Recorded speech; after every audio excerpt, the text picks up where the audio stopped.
الحمد لله وكفى وسلام على عباده الذين اصطفى أما بعد أعوذ بالله من الشيطان الرجيم بسم الله الرحمن الرحيم والذين جاهدوا فينا لنهدينهم سبلنا وَإِنَّ اللَّهَ لَمَعَ الْمُحْسِنِينَ سبحان ربك رب العزة عما يصفون وسلام على المرسلين والحمد لله رب العالمين اللهم صل على سيدنا محمد وعلى آل سيدنا محمد وبارك وسلم اللهم صل على سيدنا محمد وعلى آل سيدنا محمد وبارك وسلم اللهم صل على سيدنا محمد وعلى آل سيدنا محمد وبارك وسلم۔ اللہ رب العزت نے ہر انسان کو صلاحیتوں سے نوازا ہے۔ نبی علیہ السلام نے ارشاد فرمایا الناس معادن کمعادن الذهب والفضہ، کہ جس طرح سونے اور چاندی کی کانیں ہوتی ہیں، ہر انسان کانوں کی مانند ہے۔ کسی میں اللہ نے کوئی صفت رکھ دی، کسی میں اللہ نے کوئی صفت رکھ دی۔ آپ ہر انسان کی زندگی کا جائزہ لیں، مختلف صفات سب میں نظر آئیں گی۔ ہر گلیرا رنگ و بوئے دیگر است، سب پھول ہیں لیکن ہر پھول کی خوشبو اور ہر پھول کا رنگ جدا ہوتا ہے۔ تو ہر انسان کی اپنی شخصیت ہے، عقلی صلاحیتیں مختلف ہوں گی، کسی میں کوئی خیر کی بات ہوگی، کسی میں کوئی خیر کی بات ہوگی۔ حتیٰ کہ جن کو ہم بہت برا اور فاسق اور فاجر کہتے ہیں، ان کی زندگیوں کو قریب سے دیکھیں تو ان میں بھی کوئی نہ کوئی اچھی باتیں آپ کو نظر آئیں گی۔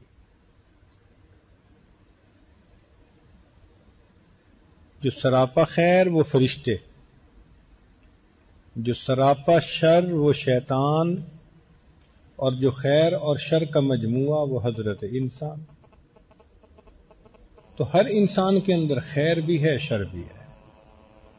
فرق یہ ہے کہ خیر کے ماحول میں رہے تو اس پر خیر غالب آ جاتی ہے، شر کے ماحول میں رہے تو شر غالب آ جاتا ہے۔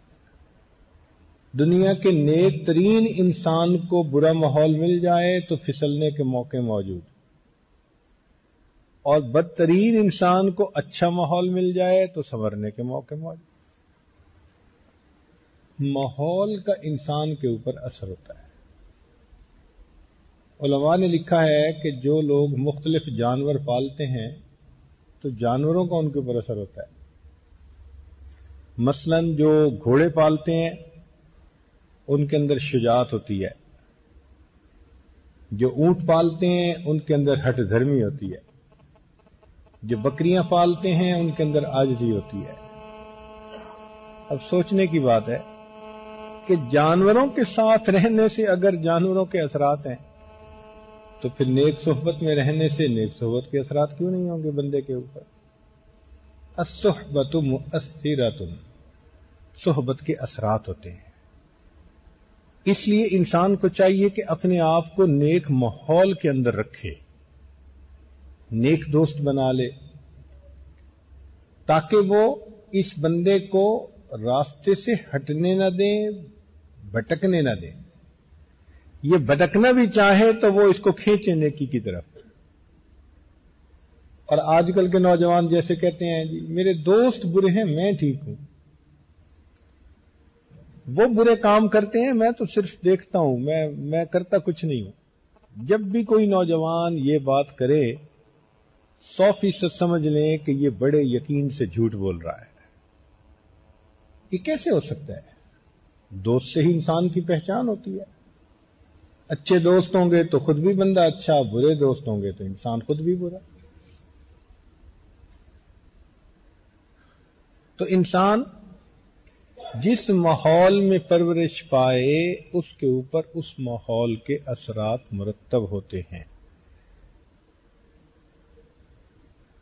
نیکی کی زندگی گزارنے والا، نیکی کے ماحول میں رہنے والا اللہ رب العزت کا مقبول بندہ، برائی کی زندگی گزارنے والا اور برے ماحول میں رہنے والا اللہ کو ناپسندیدہ بندہ. تاہم انسان کے جسم میں جسمانی بیماریاں بھی ہوتی ہیں، روحانی بیماریاں بھی ہوتی ہیں. جسمانی بیماریوں کو تو آپ سمجھتے ہیں کہ جیسے ایک بندے کو آج کی ٹرمینالوجی میں بلڈ پریشر ہے، ڈائبیٹک ہے، السر ہے، اور اطباء کی زبان میں انشقاق الشفتین، رمد چشم، شقیقہ، خناق، قبض، کلنج، وجع المفاصل، گھٹنوں کا درد، عرق النساء، یہ بیماریوں کے نام رکھے ہیں علماء.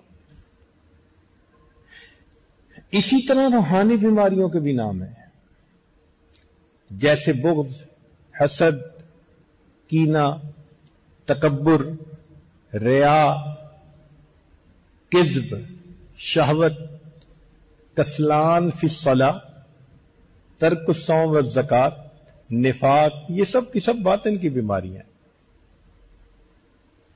تو جیسے ظاہر کی بیماری ہو انسان اطباء کی طرف جاتا ہے، تو باطن کی بیماریوں کے لیے بھی اللہ تعالیٰ نے اطباء بنائے ہیں. ان اطباء کو ہماری زبان کے اندر علماء، مشائخ، صلحاء کہا جاتا ہے. اور جو ظاہری بیماریوں کو ڈیل کرنے والے ہیں ان کو حکماء کہتے ہیں، اطباء کہتے ہیں، ڈاکٹر کہتے ہیں، سرجن کہتے ہیں، کمپاؤنڈر کہتے ہیں. ظاہری بیماریوں کے لیے اطباء نے کتابیں لکھی، ان کی تفصیلات دے دی. مثال کے طور پر میزان الطب، طب اکبر، شرح اسباب، قانونچہ، منہاج الاطباء، یہ سب طب سے متعلق کتابیں ہیں. اسی طرح باطنی بیماریوں کے علاج کے لیے بھی کتابیں موجود ہیں. سب سے بڑی کتاب تو اللہ کا قرآن عظیم الشان، اور پھر اس سے آگے تفصیلات ہیں تو پھر بخاری شریف ہے، مسلم شریف ہے، ابو داؤد ہے، نسائی ہے، اخلاق الصالحین، یہ سب کتابیں ہیں جو انسان کی باطنی بیماریوں کو ختم کرنے کے طریقے بتاتی ہیں.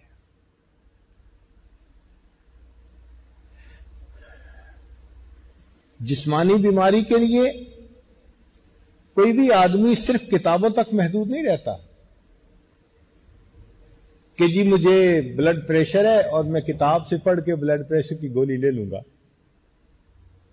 آپ دیکھو کوئی بھی بندہ ہو آج کل خود کتاب پڑھ کے اس کا دوا علاج کرتا ہے؟ کوئی نہیں کرتا.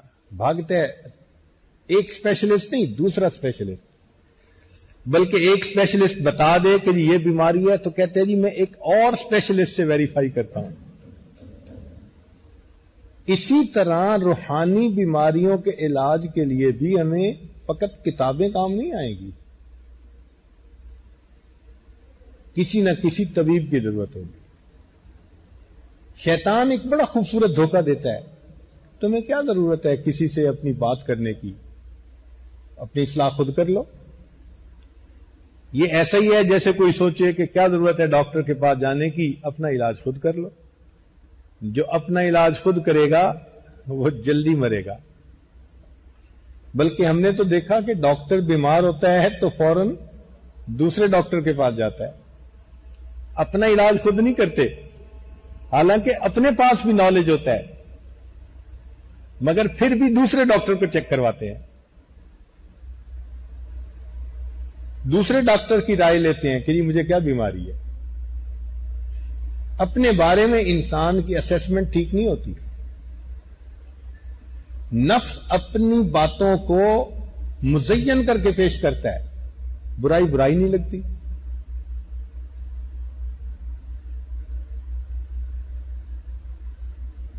اپنی چھوٹی سی نیکی بہت بڑی لگتی ہے.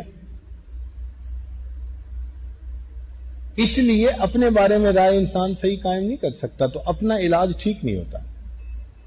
اس کی مثال ایسے ہی ہے. ایک صاحب کا بیٹا بیمار ہو گیا, اس کا پیٹ خراب ہو گیا, لوز موشن لگ گئے. تو بیوی نے بڑا کہا کہ بھئی اس کا علاج کرواؤ اور جا کے کوئی دوائی لاؤ, کسی ڈاکٹر کو دکھاؤ. پیسے کم تھے بیچارے کے پاس. اس نے سوچا کہ ڈاکٹر کو جو میں نے 100 روپیہ فیس دینی ہے تو بہتر ہے کہ میں اس پیسے سے دوائی خرید لوں. یہ تو سمپل سی بیماری ہے. چنانچہ وہ گیا کسی میڈیکل سٹور پہ اور اس دن میں سوچتا رہا کہ بیماری کیا. اس نے کہا دیکھیں, ایک ہوتی ہے قبض اور ایک ہوتا ہے لوز موشن. یہ ایک دوسرے کے اپوزٹ ہیں. اب بچے کو لوز موشن لگے ہوئے ہیں, لہذا اس کو اگر قبض کی دوا دے دیں گے تو وہ ٹھیک ہو جائے گا, نارمل ہو جائے گا. اس نے جا کے کہا کہ جی مجھے قبض کی دوا چاہیے. اس نے دے دی. جب دوائی دی تو بچے کی حالت اور خراب, وہ تو مرتے مرتے بچا. بیوی سمجھدار تھی, کسی ڈاکٹر کے پاس لے گئی. بچہ تو خیر بچ گیا. تو ڈاکٹر نے پوچھا بھئی تم نے دوائی کیا دی تھی؟ کہنے لگا جی میں نے سوچا کہ لوز موشن لگے ہیں, قبض کی دوا کھا لے گا تو ٹھیک ہو جائے گا, میں نے قبض کی دوا دی تھی. اس نے کہا عقل کے اندھے, ہماری زبان میں قبض کی دوا کہتے ہیں کہ قبض ہے کھولنے کی دوا دو. وہ الٹا اور پیٹ لوز کر دیتی ہے. اور تمہارے بیٹے کو پہلے ہی لوز موشن لگے ہوئے تھے. تو اپنی بیماری کا علاج انسان کا ایسا ہی ہوتا ہے. میر کیا سادہ ہیں بیمار ہوئے جس کے سبب اسی عطار کے لونڈے سے دوا لیتے ہیں. نفس تو یہی کہے گا بس خواہش پوری کر لو سب ٹھیک ہے, مسئلہ ہی کوئی نہیں. اس لیے معالج کی ضرورت پیش آتی ہے. چنانچہ جسمانی علاج کے لیے کئی طریقہ کار ہیں. ایک کو ہم کہتے ہیں یونانی طب, ایک کو کہتے ہیں ایلوپیتھک,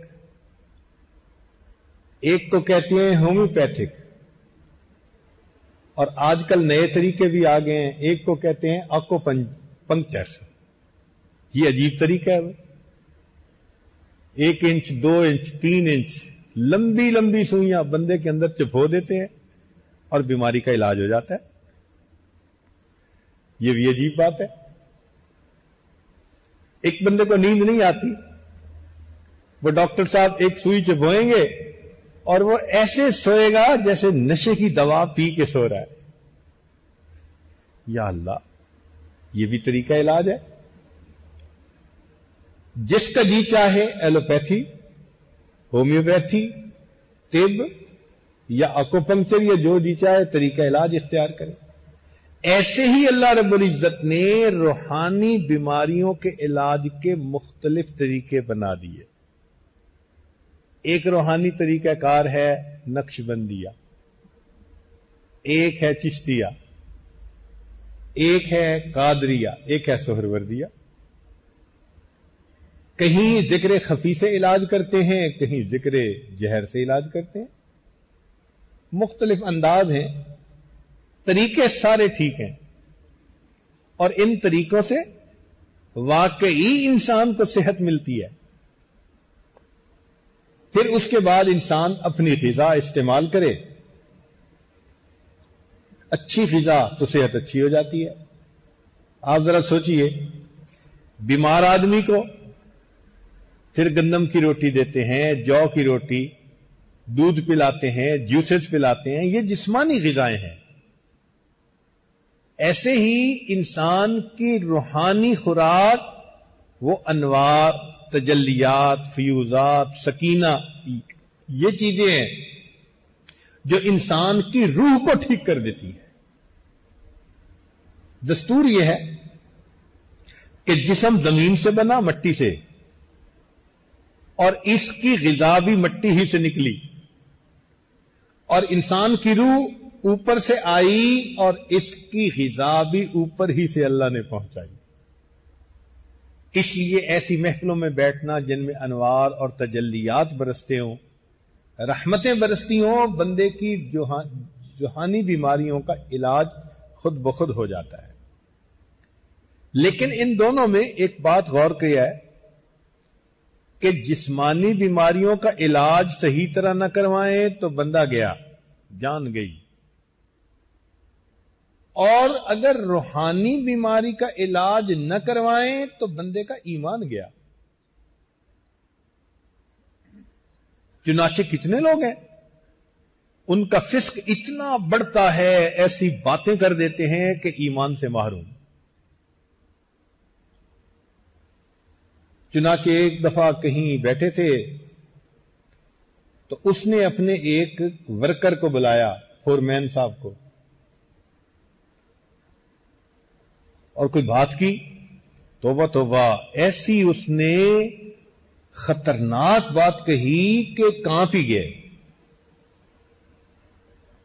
وہ فورمین صاحب خدا کے بارے میں معاذ اللہ نقل کفر نہ باشد، اگے تے 5 منٹی سندا سی، اب یہ اللہ تعالی کے بارے میں وہ بات کر رہا ہے. یعنی پہلے تو 5 منٹ میں دعا قبول کرتا تھا، اگے تے 5 منٹی سندا سی، پتہ نہیں کتھے چلا گیا، سندا ہی نہیں. اسی بھی نمازاں پڑھنیاں چھڈ دتیاں نے. اب ایسے بندے کا ایمان سلامت رہا؟ تو یہ فسق و فجور انسان کے ایمان ضائع ہونے کا سبب بنتا ہے.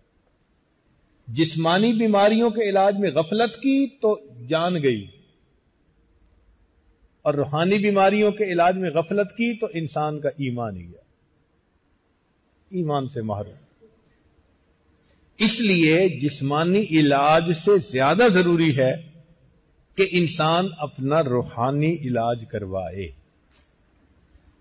اور یہ بھی ذہن میں رکھیں کہ جسمانی بیماریوں کے علامات ہوتی ہیں.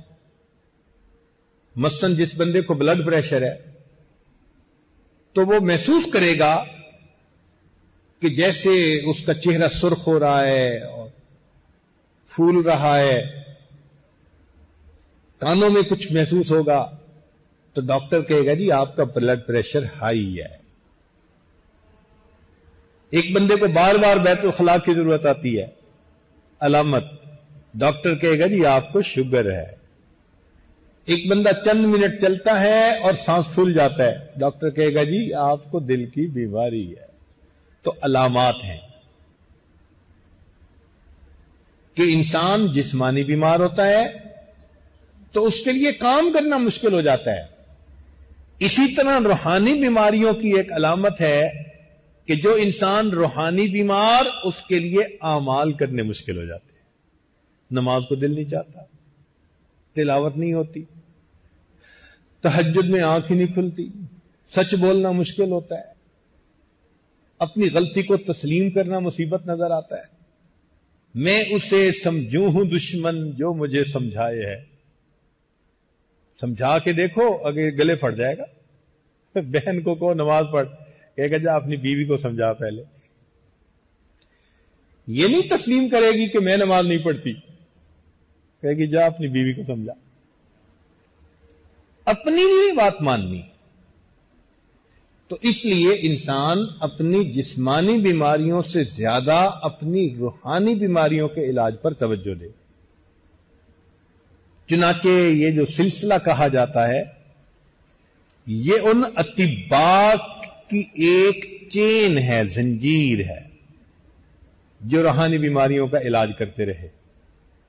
ہم سب کے طبیب اعظم اور مرشد اعظم اور معلم اعظم حضرت محمد مصطفیٰ احمد مجتبی صلی اللہ علیہ وسلم، ان سے یہ روحانی بیماریوں کا علاج صحابہ نے سیکھا. پہلے خود مریض تھے، لیکن محبوب صلی اللہ علیہ وسلم کی صحبت میں آئے، علاج ہو گیا. اور علاج بھی کیسا ہوا؟ خود نہ تھے جو راہ پر، اوروں کے ہادی بن گئے. خود نہ تھے جو راہ پر، اوروں کے ہادی بن گئے. وہ کیا نظر تھی جس نے مردوں کو مسیحا کر دیا. مردہ آتے تھے، ایمان سے مالا مال ہو کے واپس جاتے تھے. پھر صحابہ رضوان سے آگے تابعین، پھر تبع تابعین، یہ سلسلہ چلتا رہا. چنانچہ یہ جو استاد سے شاگرد، پھر وہ شاگرد استاد بن گئے، پھر انہوں نے شاگرد کو، یہ سلسلہ پورا کا پورا آج تک ہمارے پاس محفوظ ہے. لوگ اپنے نسب کو محفوظ رکھتے ہیں، اور جی ہم حسنی حسینی سید ہیں، اور پھر اس کو نبی علیہ السلام سے نیچے تک لے کے آتے ہیں. جو علوی حضرات ہیں، اور جی ہم محمد بن حنفیہ کی اولاد میں سے ہیں، دیکھو یہ ہمارا سلسلہ. ایسے ہی یہ ہمارا جو روحانی سلسلہ ہے، ہمارے تمام مشائخ کے اس میں نام موجود ہیں. کنہوں نے کن سے دین سیکھا، انہوں نے ان سے دین سیکھا، انہوں نے ان سے دین سیکھا.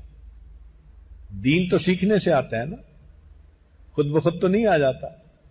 اور عجیب بات ہے کہ آج کل کے زمانے میں انٹرنیٹ سے دین سیکھتے ہیں.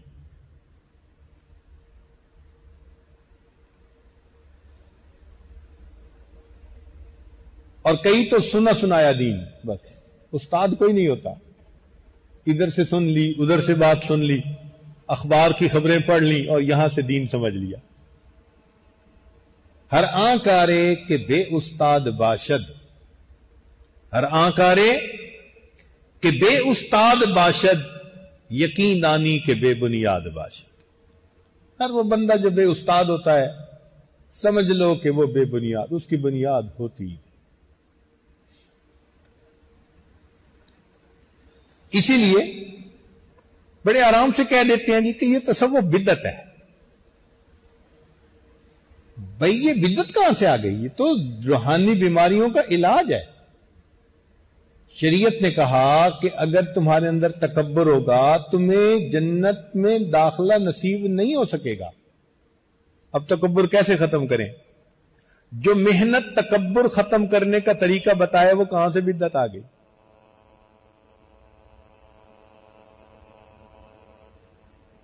ہاں، علماء اور مشائخ نے قرآن و حدیث پر غور کر کے وہاں سے اعمال نکالے اور ہمیں نسخہ دے دیا، بھئی یہ نسخے پہ عمل کر لو، تمہیں روحانی شفا ہو جائے گی.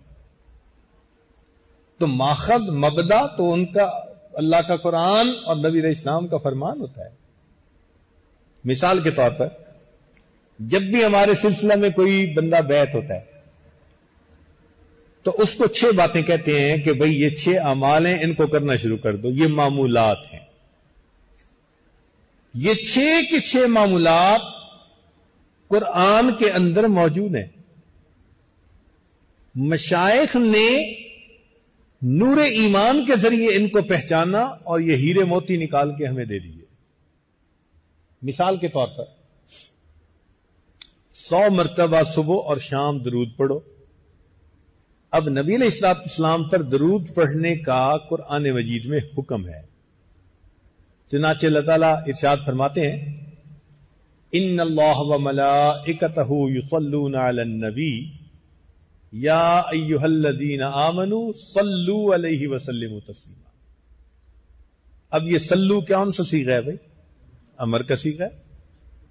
اللہ تعالیٰ حکم فرما رہے ہیں صلو، درود پڑھو.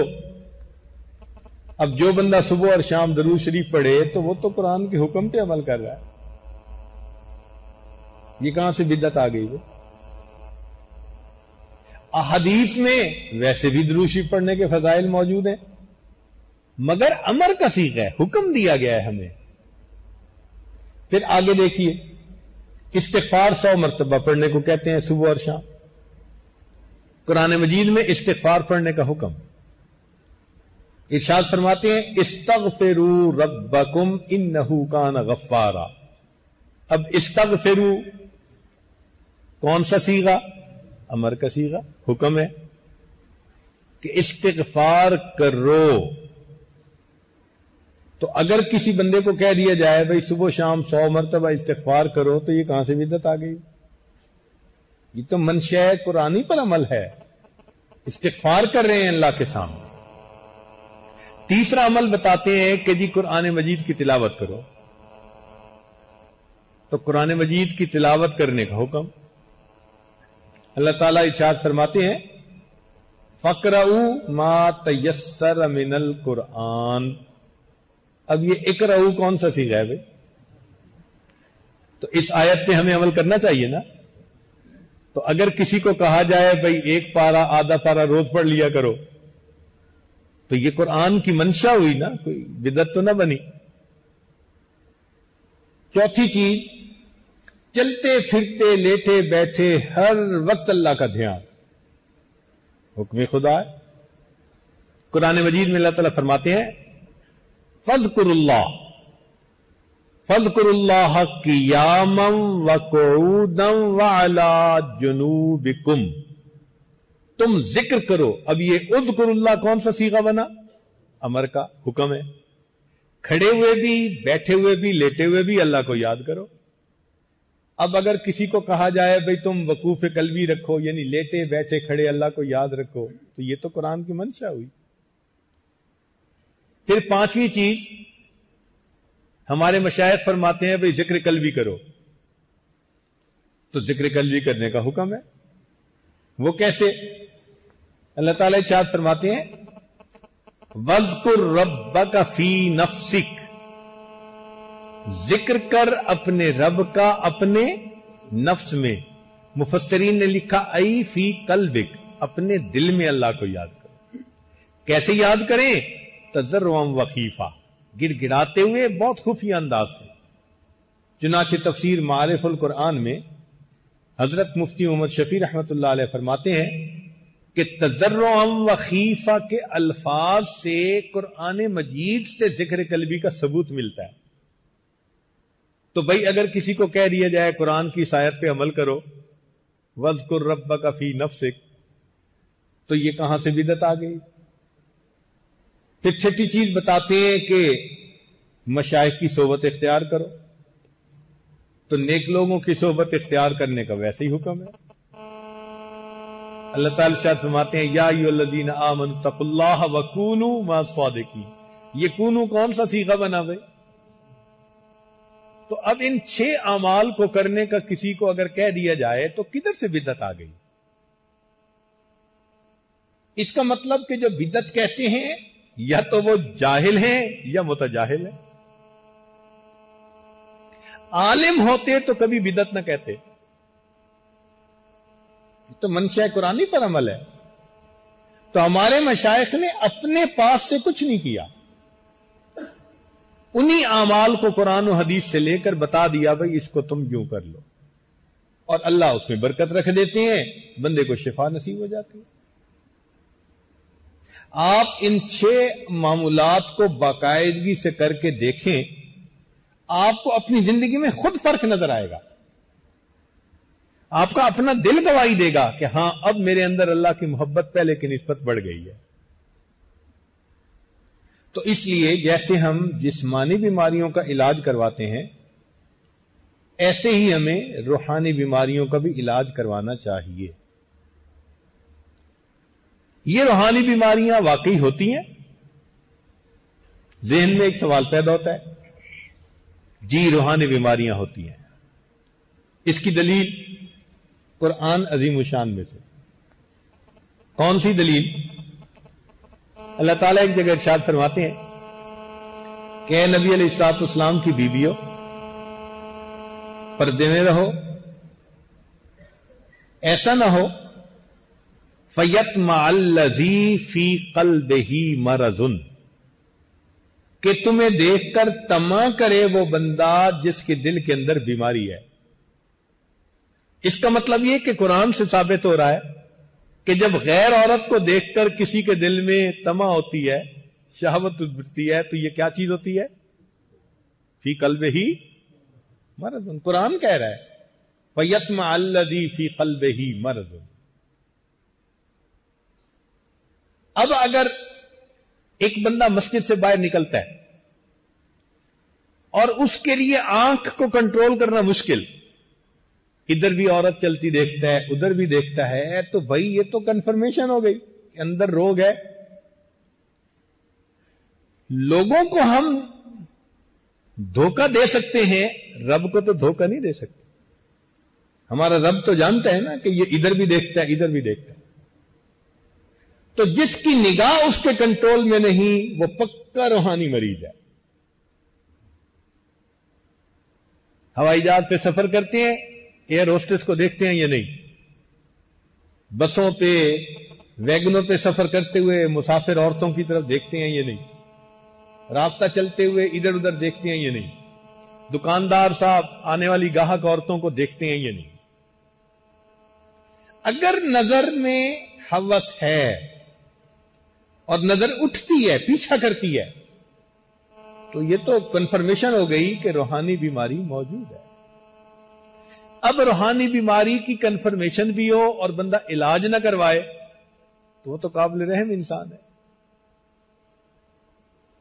ایسے بندے کو تو قابل رحم کہا جاتا ہے کہ بیمار بھی ہو اور علاج پہ توجہ بھی نہ دے۔ بلکہ اطباء کہتے ہیں کہ سب سے بڑا مریض ہی وہی ہوتا ہے جو اپنے آپ کو مریض ہی نہ سمجھے۔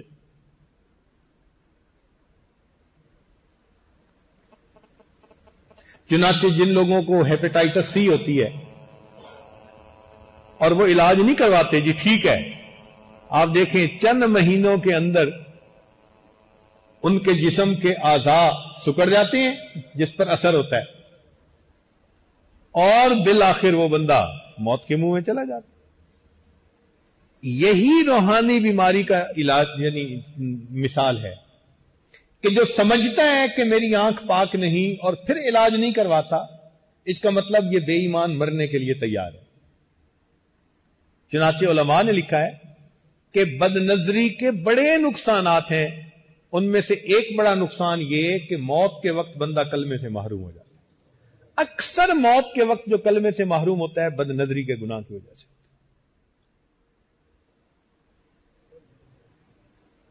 ایک مرتبہ میں نے اپنے حضرت رحمت اللہ علیہ سے یہ سوال پوچھا، حضرت گناہ تو اور بھی بڑے ہیں لیکن یہ بد نظری اتنا بڑا گناہ کہ ایمان سے محروم؟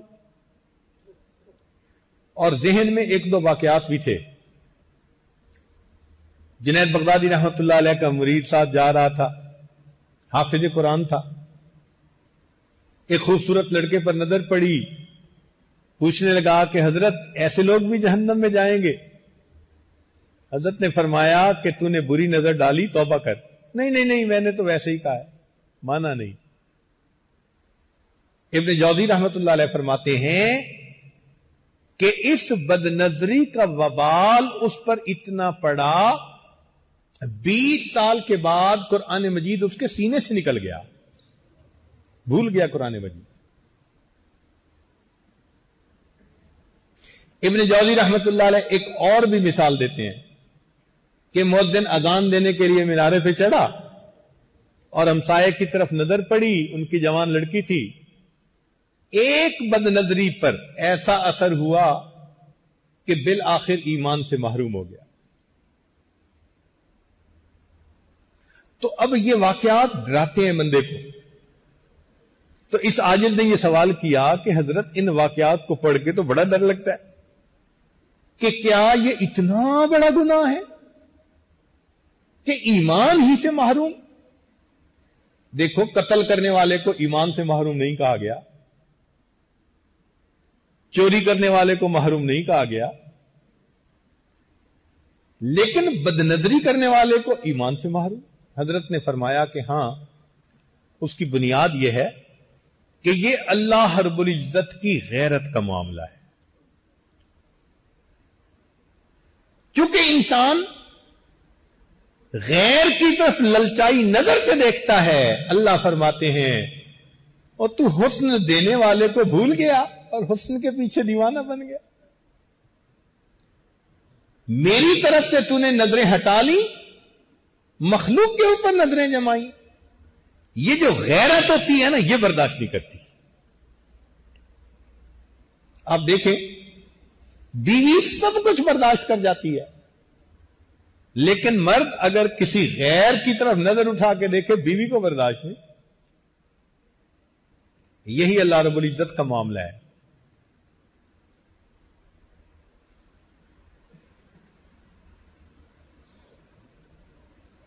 نبی علیہ الصلوۃ والسلام نے فرمایا میں انسانوں میں سب سے زیادہ غیور ہوں، واللہ اغیر منی، اللہ رب العزت مجھ سے بھی زیادہ غیور ہیں.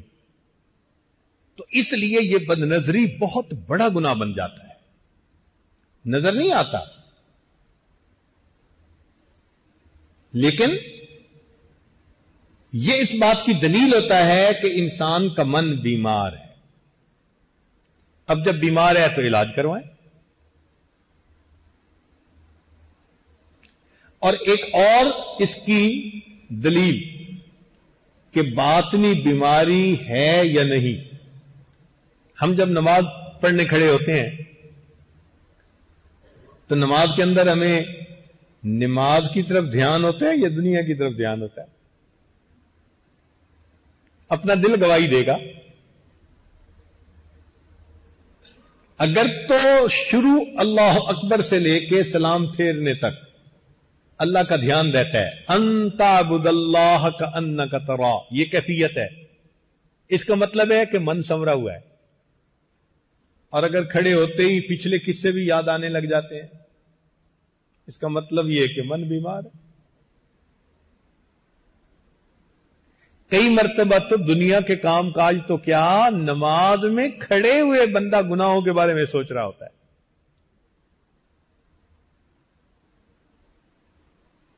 چنانچہ ایک مرتبہ ایک شہر میں نماز کے اوپر اس ساجد نے بیان کیا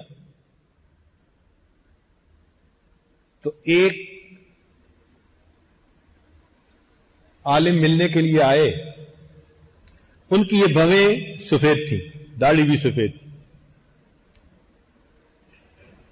کہنے لگے جی کہ میں پچھلے 26 سال سے بخاری شریف پڑھا رہا ہوں، اور جیسی نماز کے بارے میں آپ نے بیان کیا مجھے زندگی میں ایک بھی نصیب نہیں ہوئی. خیر اس کو سمجھایا بتایا چلے گئے. بعد میں ساتھی بتانے لگے جی کہ یہ فلاں جو غیر مقلدوں کا مدرسہ ہے اس میں بخاری شریف کے شیخ الحدیث ہیں.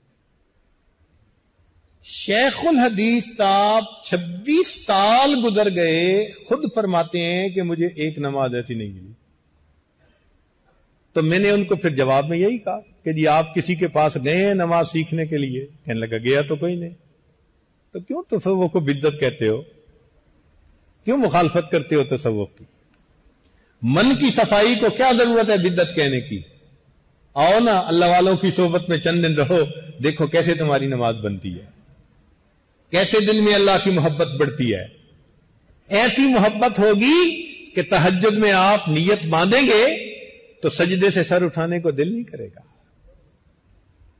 ہمارے مشائخ ایسی نمازیں پڑھتے ہیں. تو اس لیے روحانی بیماریوں کا علاج کروانا ضروری ہے. جسمانی بیماریوں کا، روحانی بیماریوں کا اس سے بھی زیادہ ضروری ہے. ایسا نہ ہو کہ انسان ایمان سے محروم ہو جائے. اب اسی بات کو ذرا ایک اور طریقے سے عرض کر دیتا ہوں کہ شریعت کے اندر احکام ہیں. کچھ کام کرنے کا شریعت نے حکم دیا، کچھ کام نہ کرنے کا حکم دیا. کچھ کاموں کو کہا کہ کرو اور کچھ کاموں کو کہا کہ مت کرو. تو جن کو کہا کرو ان کو مامورات کہتے ہیں، اور جن کو کہا نہ کرو ان کو منہیات کہتے ہیں. ان کا امر ان کی نہیں. تو شریعت کے احکام دو طرح کے، بعض کو مامورات کہا جائے گا اور بعض کو منہیات کہا جائے گا. ذرا اور غور کریں. مامورات جو ہیں ان میں بھی دو طرح کے اعمال، بعض کا تعلق ظاہر سے اور بعض کا تعلق باطن سے. مثال کے طور پر نماز پڑھو، ظاہر سے تعلق، روزہ رکھو ظاہر سے تعلق، حج کرو، زکوٰۃ ادا کرو، قربانی کرو، ان تمام اعمال کا تعلق کس سے ہے؟ غالب یہ ظاہر سے ہے، اور کچھ اعمال ایسے ہیں کہ جن کا تعلق باطن سے، جیسے اللہ فرماتے ہیں توکل کرو، تو توکل کا تعلق کس سے ہے بھائی؟ انسان کے من سے ہے۔ فرمایا صبر کرو، شکر کرو، صبر نظر تو نہیں نہ آتا بندے کو، شکر نظر تو نہیں نہ آتا، یہ تو من کی کیفیت کا نام ہے۔ تو معلوم ہوا کہ شریعت نے جن احکام کا حکم دیا ان میں بعض کا تعلق ظاہر سے ہے اور بعض کا تعلق باطن سے ہے۔ اسی طرح منہیات کا معاملہ ہے، ان میں بھی دو طرح کے اعمال ہیں، بعض کا تعلق ظاہر سے اور بعض کا تعلق، مثلا شریعت نے کہا چوری نہ کرو، شراب نہ پیو، قتل نہ کرو، زنا نہ کرو، ان تمام اعمال کا تعلق ظاہر سے ہے، شریعت نے منع کیا۔ اور کچھ چیزیں جن سے شریعت نے منع کیا ان کا تعلق باطن سے ہے، مثلا حسد نہ کرو۔ اب کسی کو حسد نظر آتا ہے آنکھ سے؟ آنکھ سے تو نہیں نظر آتا، اللہ ہی جانے کسی کے دل میں کیا ہے۔ شریعت نے کہا کہ دل میں کینہ نہ رکھو، کیا پتا کس کے دل میں کینہ بھرا ہوا ہے؟ پنجابی میں جس کو کہتے ہیں نا وٹ رکھنا،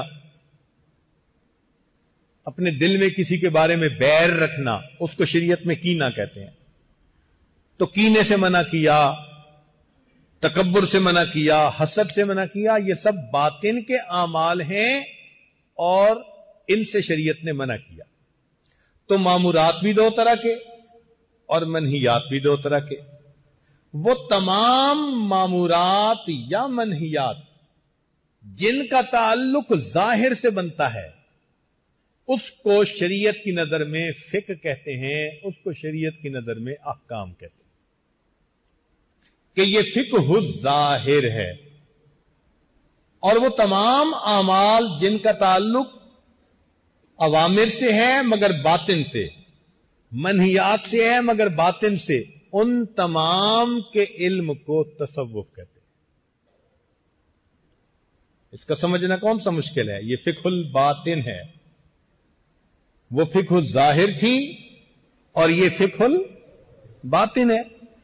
انسان اپنے من کو سنوارے، مگر مقصود تو یہی ہے نا کہ انسان کے من کی وہ بیماریاں ختم ہو جائیں۔ اگر کپڑے میں میل ہو تو اس کو دھونا پڑتا ہے، ایک طریقہ کار ہے، پانی لگاؤ، صابن لگاؤ، اس کو نچوڑو، میل ختم۔ اسی طرح انسان کے من میں بھی میل آ جاتی ہے گناہوں کی، ان گناہوں کی میل کو صاف کرنا اس کا نام تصوف ہے، اسی کا نام من کی صفائی ہے، اور اس محنت کو تصوف کہتے ہیں۔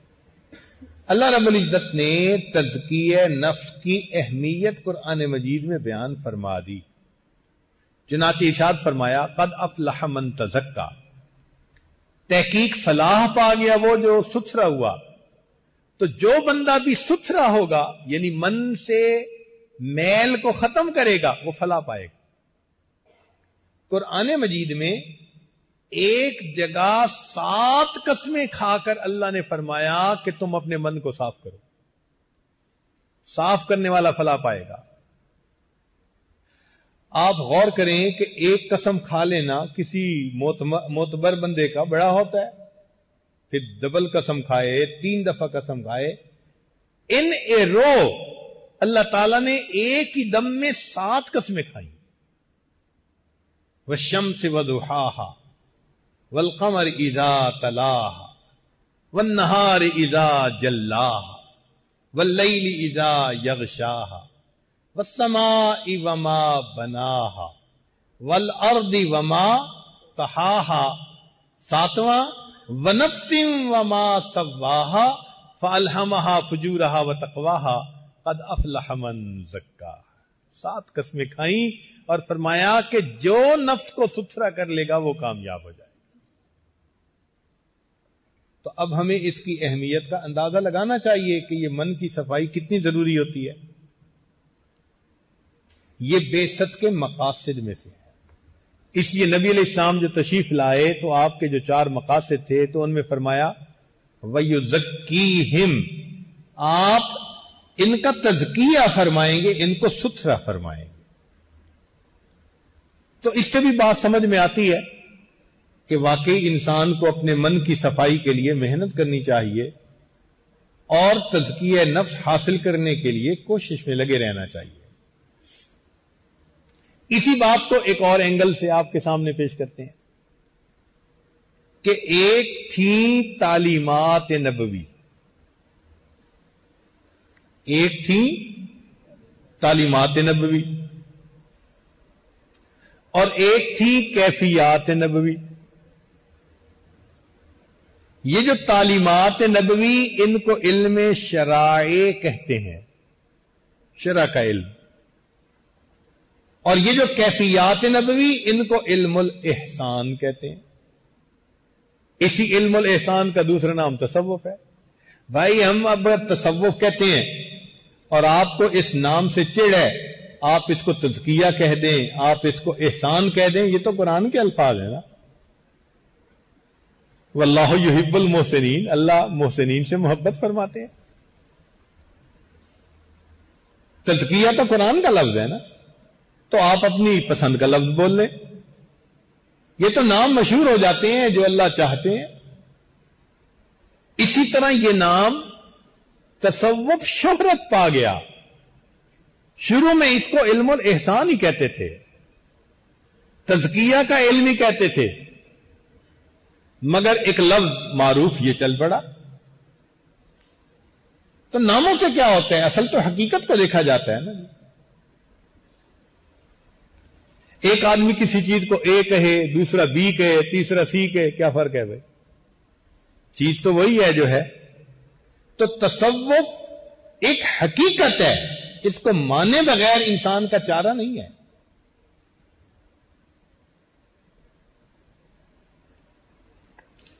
چنانچہ ایسے بندے کو کبھی بھی حضوری کی نماز نصیب نہیں ہوتی جو تصوف کو مخالف ہوتا ہے.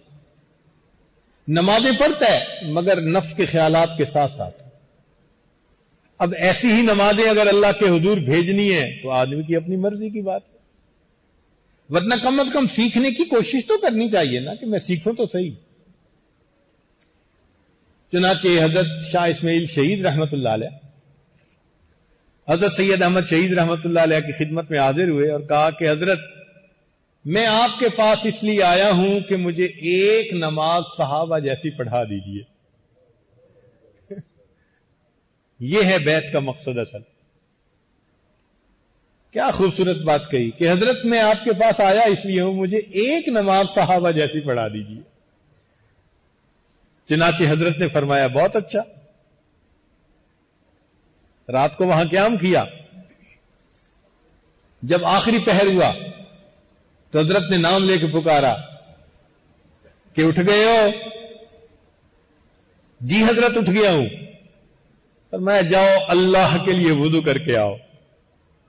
حضرت شاہ صاحب فرماتے ہیں کہ یہ جو فرمایا نا اللہ کے لیے وضو کر کے آؤ، پتہ نہیں اس لفظ نے میرے دل پہ کیا اثر کیا کہ میرے اوپر اللہ کی ذات کا استحضار شروع. میں اللہ کے سامنے ہوں، اب وضو بھی کر رہا ہوں اور آنکھوں سے آنسو بھی نہیں تھمتے. ایسا وضو کر کے آیا. میں نے کہا حضرت میں وضو کر کے آ گیا. فرمایا جاؤ اللہ کے لیے 2 رکعت پڑھ لو. یہ اللہ کے لفظ میں کیا اعجاز تھا. کہتے ہیں کہ میں نے نیت باندھی، نیت باندھ سے لے کے سلام پھیرنے تک مجھے اپنا ہوش نہیں تھا. یہی تھا کہ میں اپنے رب کے سامنے. زندگی میں کبھی ایسی نماز میں نے نہیں پڑھی تھی. ہمارے مشائخ ایسی نمازیں پڑھتے تھے. چنانچہ ایک بزرگ تھے، ان سے کسی نے پوچھا کہ حضرت آپ کو نماز میں خیال آتا ہے دنیا کا؟ فرمان لگے نہ نماز کے اندر آتا ہے نہ نماز کے باہر آتا ہے.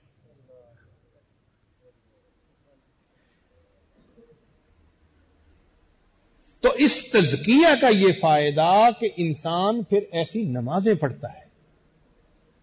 ہمارے دل میں ایک تمنا تو ہونی چاہیے نا کہ ہم بھی تو زندگی میں کوئی 2 رکعت ایسی پڑھ جائیں، کوئی 2 رکعت تو ایسی ہونا کہ اللہ اکبر سے لے کے سلام پھیرنے تک اللہ کے سوا کسی کا دھیان نہ، حسرت ہو، دل میں تمنا ہو، اور انسان اس کے لیے کوشش کرے۔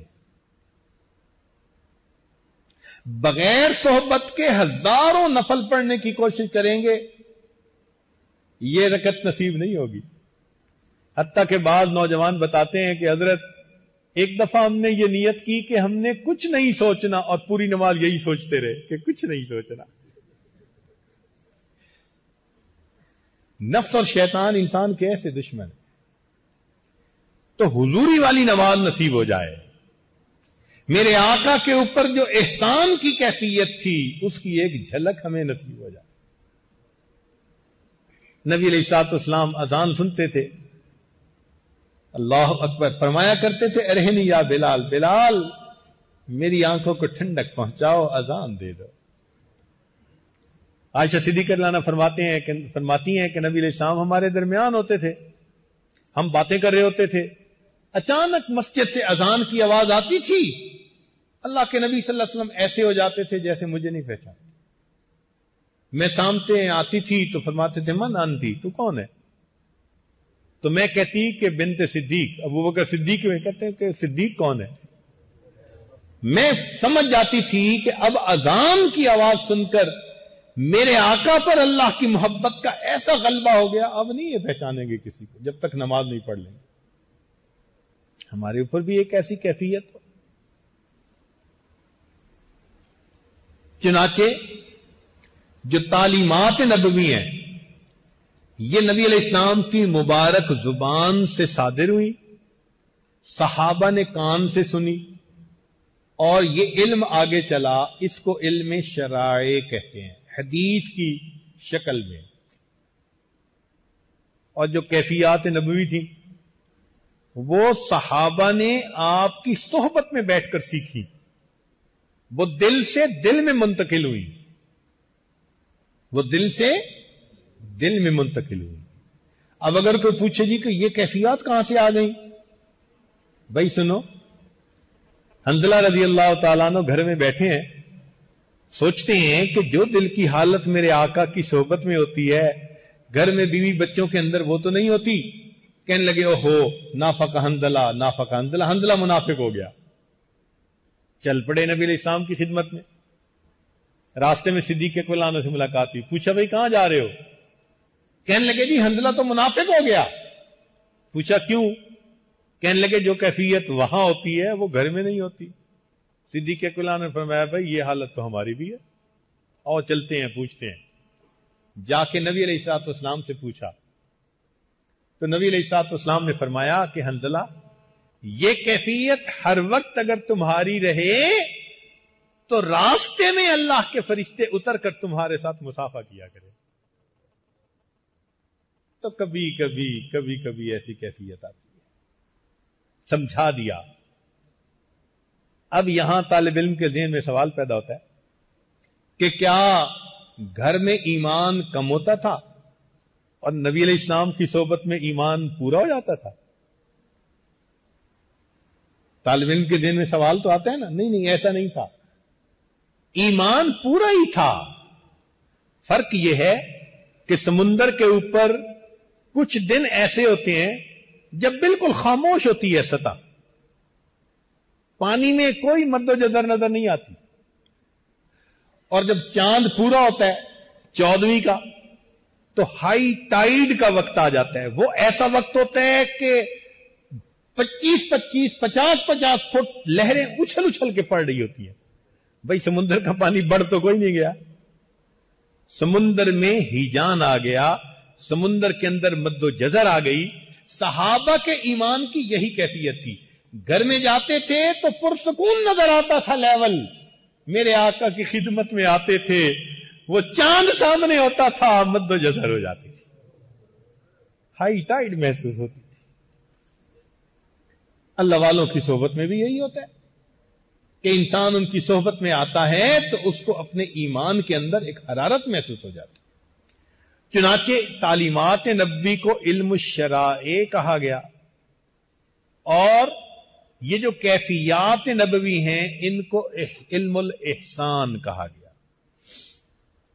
اگلی بات کہ علم الشرائع جو سکھاتے ہیں ان کو علماء کرام کہتے ہیں،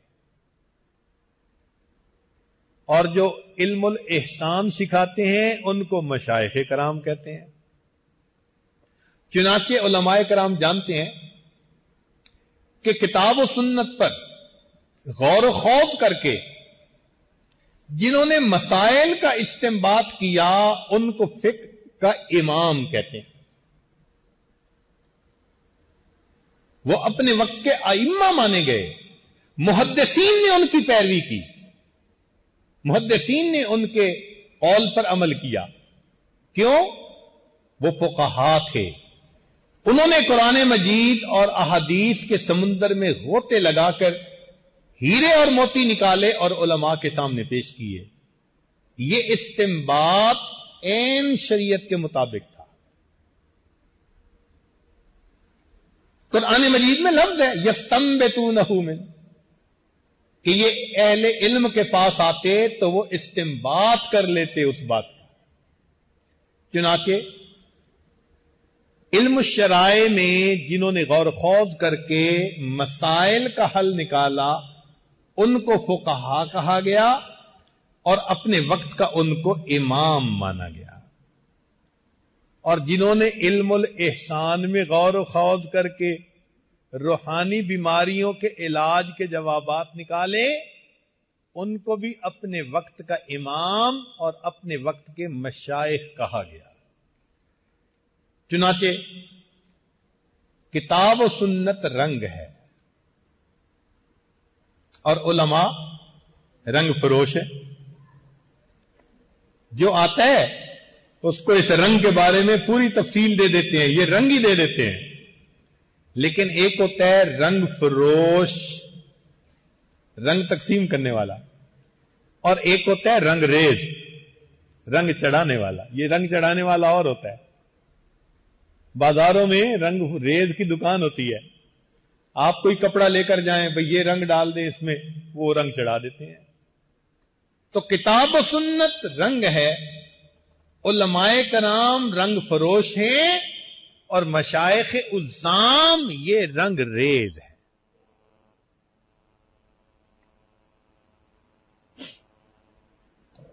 رنگ ریز ہیں۔ جو بندہ بھی ان کی صحبت میں آتا ہے یہ اس کے دل پہ اللہ کا رنگ چڑھا دیتے ہیں۔ صبغۃ اللہ ومن احسن من اللہ صبغہ، اللہ کا رنگ، اور کون ہے اللہ سے بہتر رنگ دینے والا؟ اللہ کے رنگ سے بہتر کوئی رنگ نہیں ہو سکتا۔ تو مشائخ یہ رنگ چڑھا دیتے ہیں۔ اب ہمیں دونوں سے رابطہ کرنے کا حکم دیا گیا، علماء سے بھی اور مشائخ سے بھی۔ توجہ فرمائیے، ہمیں کیا حکم دیا گیا کہ علماء سے بھی اپنا تعلق جوڑیں، اور علماء سے تعلق جوڑ کے علم الشرائع سیکھیں، شریعت کا علم سیکھیں، اور مشائخ سے تعلق جوڑ کر باطن کا علم سیکھیں۔ قرآن مجید میں فرمایا فَاسْأَلُوا أَهْلَ الذِّكْرِ إِن كُنتُمْ لَا تَعْلَمُونَ، اگر تم نہیں جانتے تو اہل ذکر سے، علماء نے لکھا اہل علم مراد ہے۔ تو فَاسْأَلُوا کون سا صیغہ ہے بھائی؟ اس کا مطلب ہے حکم دیا گیا نا کہ علماء سے رابطہ رکھو، ان سے دین سیکھو، ان سے شریعت سیکھو، حکم ہے ہمیں ہر بندے کو۔ اور اسی طرح فرمایا کہ اتقوا اللہ وکونوا مع الصادقین، کہ اللہ سے ڈرو اور سچوں کی صحبت اختیار کرو۔ تو کونو کون سا صیغہ؟ تو مشائخ کی صحبتوں میں بیٹھنے کا بھی حکم ہے۔ ادھر بیٹھیں گے تو ہم باطن کا علم سیکھیں گے، اور مدارس میں بیٹھیں گے تو ہم شریعت کا علم سیکھیں گے۔ اور کئی مرتبہ ایسی شخصیتیں ہوتی ہیں، مرج البحرین ہوتی ہیں، اللہ رب العزت ان کو علم ظاہر اور علم باطن دونوں کا علم عطا فرما دیتے ہیں. چنانچہ ہمارے کتنے مشائخ ایسے گزرے علم ظاہر میں بھی جبال علم میں سے تھے. حضرت نانوتوی رحمت اللہ علیہ، حضرت گنگوہی، حضرت شیخ الہند رحمت اللہ علیہ، حضرت مدنی رحمت اللہ علیہ جبال علم میں سے تھے. اور یہ ساری کی ساری شخصیتیں عین اسی وقت علم باطن کے بھی امام تھے، مشائخ تھے. تو ہمیں حکم دیا گیا کہ ہم علماء سے رابطہ رکھیں مسائل دین سیکھنے کے لیے، مشائخ سے رابطہ رکھیں اپنے من کے علاج کے لیے. تو جہاں ظاہر کی تعلیم دی جاتی ہے اس کو مدرسہ کہا جاتا ہے، جہاں باطن کی تعلیم دی جاتی ہے اس کو خانقاہ کہا جاتا ہے. اور یہ اللہ رب العزت کا تکوینی معاملہ ہے کہ اللہ رب العزت نے اس دنیا میں اپنی 4 کتابیں نازل فرمائیں: زبور، تورات، انجیل اور قرآن. 4 کتابیں اللہ رب العزت نے نازل فرمائیں. اور پھر نبی علیہ الصلوۃ والسلام کے آگے 4 ہی خلفائے راشدین، ابو بکر و عمر، عثمان و علی رضوان اللہ علیہم اجمعین. یہ چاروں حضرات خلفائے راشدین کہا جاتا. اور پھر آگے اللہ تعالیٰ نے مہربانی کی کہ علم الشرائع میں بھی یوں تو درجنوں فقہا تھے جن کی اقتدا ہوئی. امام اوزائی کی اقتدا ہوئی، سفیان ثوری رحمت اللہ علیہ کی اقتدا ہوئی، حماد رحمت اللہ علیہ کی ہوئی. کتنے حضرات تھے، لیکن 4 ایسے تھے کہ جن کے اوپر امت مجتمع ہو گئی. امام اعظم ابو حنیفہ رحمت اللہ علیہ، امام احمد بن حنبل، امام شافعی اور امام مالک رحمت اللہ، 4 کے اوپر. اب یہاں کوئی سوال کرے کہ جی دین میں یہ 4 ہی امام کیوں؟ تو بھائی سنو، اگر کسی کے 1 درجن بیٹے ہو اور ایک ایک کر کے وہ مرتے رہیں اور باقی بچیں 4 تو میراث کتنوں میں تقسیم ہوگی؟ یا 12 میں تقسیم ہوگی؟ 4 میں تقسیم ہوگی نا. اب کوئی پوچھے گی جی 4 ہی کیوں؟ تو کہیں گے اللہ کی مرضی. تو ایسے ہی جو پوچھے جی کہ 4 ہی امام کیوں، تو ہم کیا جواب دیں گے؟ بھئی اللہ کی طرف سے قبولیت ہے. اسی طرح علم الاحسان میں بھی 4 حضرات ایسے تھے جن کو امام کا درجہ ملا. ان میں سے ایک شیخ عبد القادر جیلانی رحمت اللہ علیہ، دوسرا حضرت شیخ بہاؤدین سہروردی، شہاب الدین سہروردی رحمت اللہ علیہ، نقشبند بخاری رحمت اللہ علیہ، اور چوتھے حضرت خواجہ معین الدین چشتی رحمت اللہ. تو یہ 3-4 سلسلے جو ہیں ان 4 بزرگوں کے نام پر معروف ہو گئے. اب کوئی اگر پوچھے کہ جی علم الاحسان کہاں سے ثبوت ملتا ہے؟ علم الشرائع تو چلو ہے، نبی علیہ السلام نے بھی فرمایا کہ اطلب العلم من المہد الی اللحد، طلب العلم فریضۃ. تو پتہ چلتا ہے نا کہ علم کو سیکھنا چاہیے. تو یہ علم الاحسان کہاں سے آ گیا؟ چنانچہ بخاری شریف کی روایت ہے جس کو علماء حدیث جبرائیل کہتے ہیں.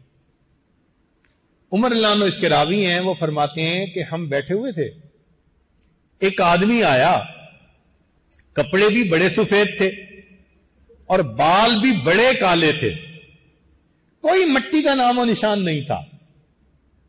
تو مٹی کے نام و نشان کا نہ ہونا اس بات کی دلیل تھی کہ دور سے نہیں قریب سے آیا ہے.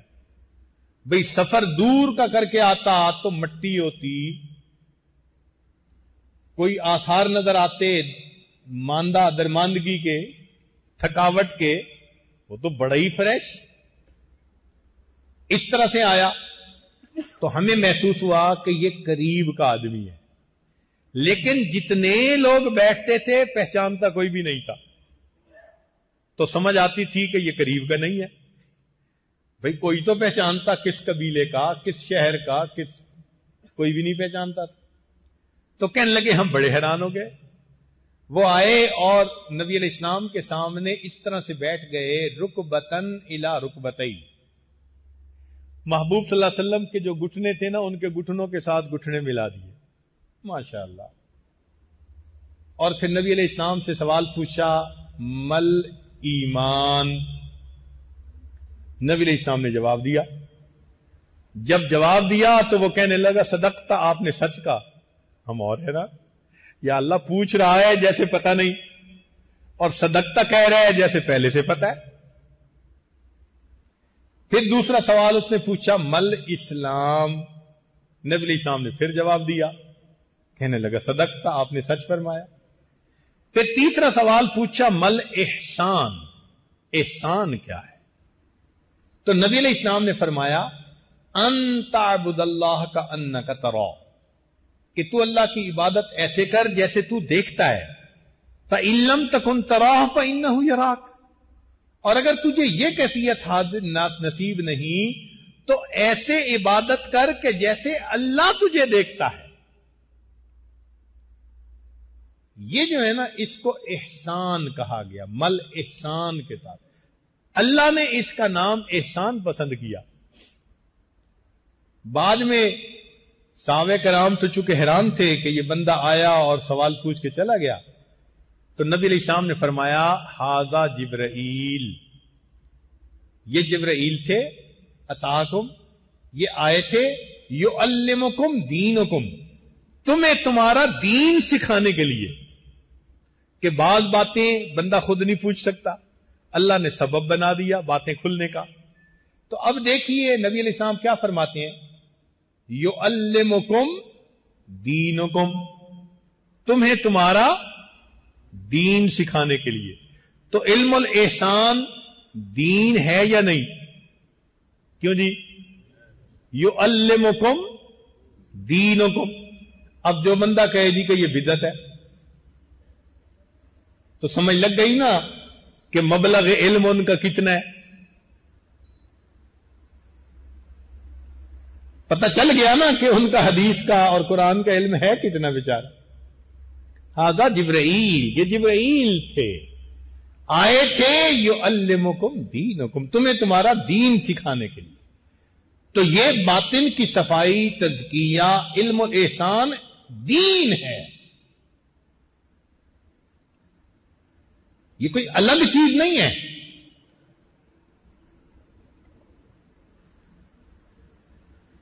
چنانچہ اب ذرا اس حدیث مبارکہ پر تھوڑا سا غور کر لیجئے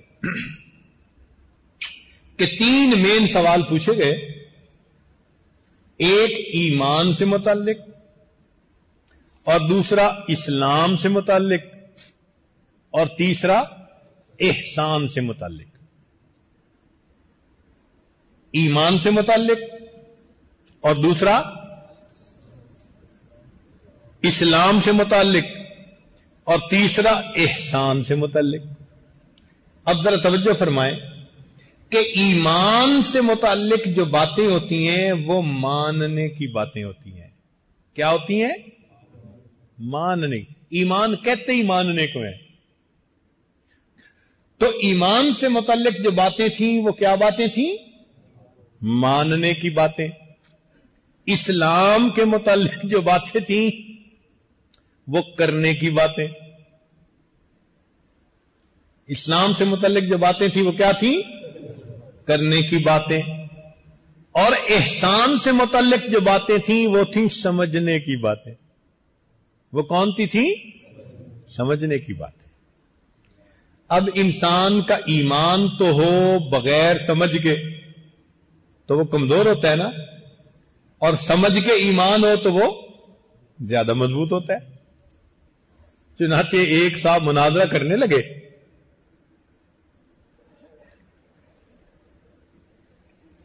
مناظرے کے دوران جو مخالف تھا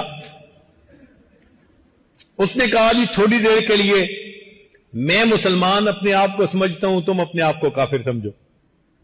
اور مناظر صاحب کہنے لگے اچھا ایسے ہی صحیح، فقط کفر. اللہ اکبر. کیونکہ ایمان اس کے پاس تھا مگر سمجھ نہیں تھی ابھی. تو بنا سمجھے جب ایمان ہوتا ہے نا تو آدمی جلدی معروم ہو جاتا ہے. اس بدبخت نے اس کو ایمان سے معروم کر دیا. کیوں؟ ہم زندگی میں ایک لمحہ بھی نہیں کہہ سکتے کہ ہم ایمان والے نہیں ہیں. ایک لمحہ کے لیے نہیں کہہ سکتے. جیسے قمیص ہے نا ہر وقت جسم پہ ضروری ورنہ ننگا، ایسے ہی دین ہے ہر وقت ضروری ورنہ دین سے انسان ننگا. تو چونکہ اس بیچارے کو سمجھ نہیں تھی کہنے لگا اچھا تھوڑی دیر کے لیے میں اپنے آپ کو کافر سمجھتا. لا حول ولا قوت الا باللہ. تو ایک ہے ماننے کی باتیں، ایک ہیں کرنے کی باتیں، اور ایک ہیں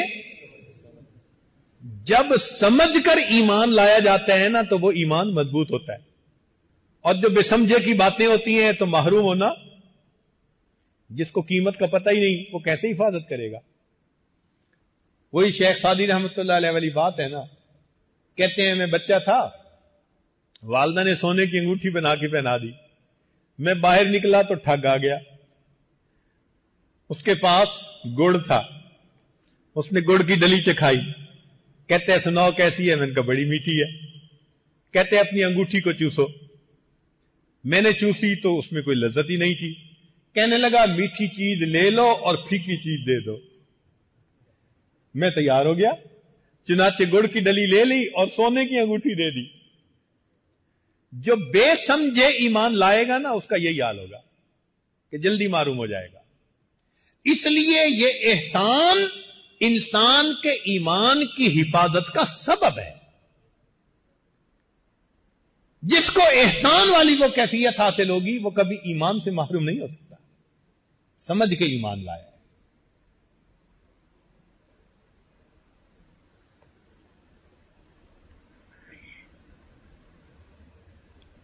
ملا جیوا رحمت اللہ علیہ فرماتے ہیں کہ انسان کے ایمان کو سب سے زیادہ خطرہ موت کے وقت ہوتا ہے. سب سے زیادہ خطرہ موت کے وقت ہوتا ہے. کتنے لوگ ہوتے ہیں موت کے وقت شیطان ایسا حربہ اختیار کرتا ہے ایمان سے محروم. تو موت کے وقت ایمان کس کا بچے گا؟ جو سمجھ کے ایمان، جس کے پاس ایمان کے ساتھ احسان بھی ہوگا.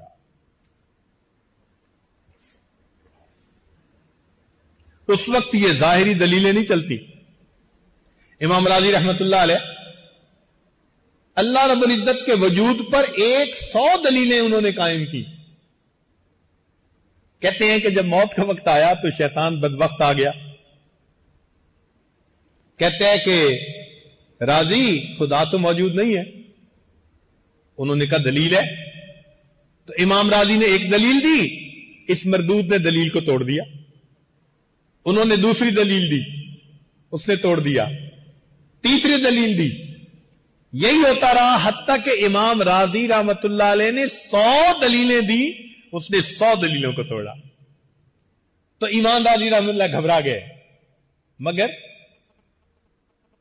اللہ والوں سے تعلق تھا. جب گھبرائے تو کہتے ہیں کہ ان کو اپنے شیخ کا چہرہ نظر آیا، اور شیخ اس وقت جلال میں تھے اور فرما رہے تھے کہ راضی اس بدبخت کو کیوں نہیں کہتا کہ میں اللہ کو بغیر دلیل کے مانتا ہوں.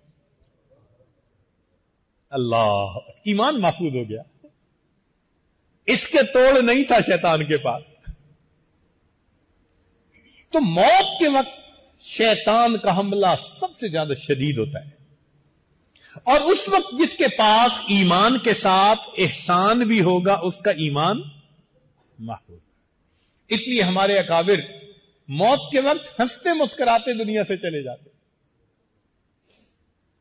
اللہ تعالیٰ ہی شیطان بدبخت کو ان سے دور رکھتے تھے.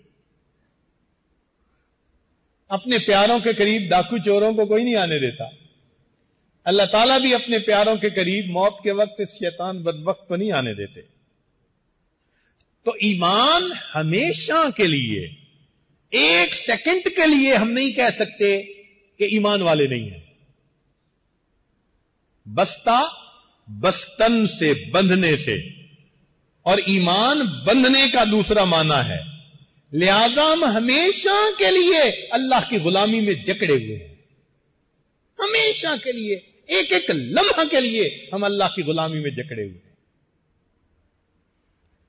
لہذا جس کو ہم طریقت کہتے ہیں وہ حقیقت میں شریعت کی محافظہ اور شریعت کی خادمہ ہے. یہ شریعت سے الگ چیز نہیں ہے. کیا ہے؟ شریعت کی محافظہ اور شریعت کی خادمہ ہے. احسان ہوگا نماز محفوظ، احسان ہوگا گناہوں سے محفوظ. تو طریقت محافظہ ہے شریعت کی، خادمہ ہے شریعت کی، اور اصل تو شریعت ہی ہے. اس لیے یہ ایمان کا محفوظ چلے جانا بہت بڑی اللہ کی رحمت ہوتی ہے. ایک مرتبہ حضرت مفتی محمد شفیع رحمت اللہ علیہ، مفتی اعظم پاکستان، انہوں نے حضرت تھانوی رحمت اللہ علیہ سے یہ سوال کیا کہ حضرت، شاعر لوگ جب شعر کہتے ہیں نا تو کسی کو گھٹا دیتے ہیں، کسی کو بڑھا دیتے ہیں. انسانی فطرت ہے گھٹا بڑھا دینا، افراط و تفریط کا مرتکب ہو جانا. تو پوچھا کہ کیسے؟ حضرت یہ جو مولانا روم رحمت اللہ علیہ نے شعر کہا ہے، یک زمانہ صحبت با اولیاء بہتر از 100 سال طاعت بے ریا. مجھے تو اس میں افراط و تفریط نظر آتی ہے کہ اللہ والوں کی ایک لمحہ کی صحبت 100 سال کی بے ریا عبادت سے بہتر ہے. اگر کہہ دیتے نا کہ 100 سال کی عبادت سے بہتر، ہاں بھائی ریا والی عبادت ہوگی اس سے تو بہتر. وہ کہتے ہیں نہیں، 100 سال کی بے ریا عبادت سے بہتر. تو فرماتے ہیں کہ یہ تو مجھے افراط و تفریط نظر آتی ہے. تو حضرت اقدس تھانوی رحمۃ اللہ نے فرمایا اچھا میں اس شعر کو پڑھوں؟ جی حضرت. تو حضرت نے پڑھا، یک زمانہ صحبت با اولیاء بہتر از 1,00,000 سال طاعت بے ریا. 1,00,000 سال کی بے ریا عبادت سے. اب وہ حیران، 100 سال سمجھ میں نہیں آتے تھے، حضرت نے 1,00,000 سال کی بات کر دی. پھر حضرت نے بات سمجھائی.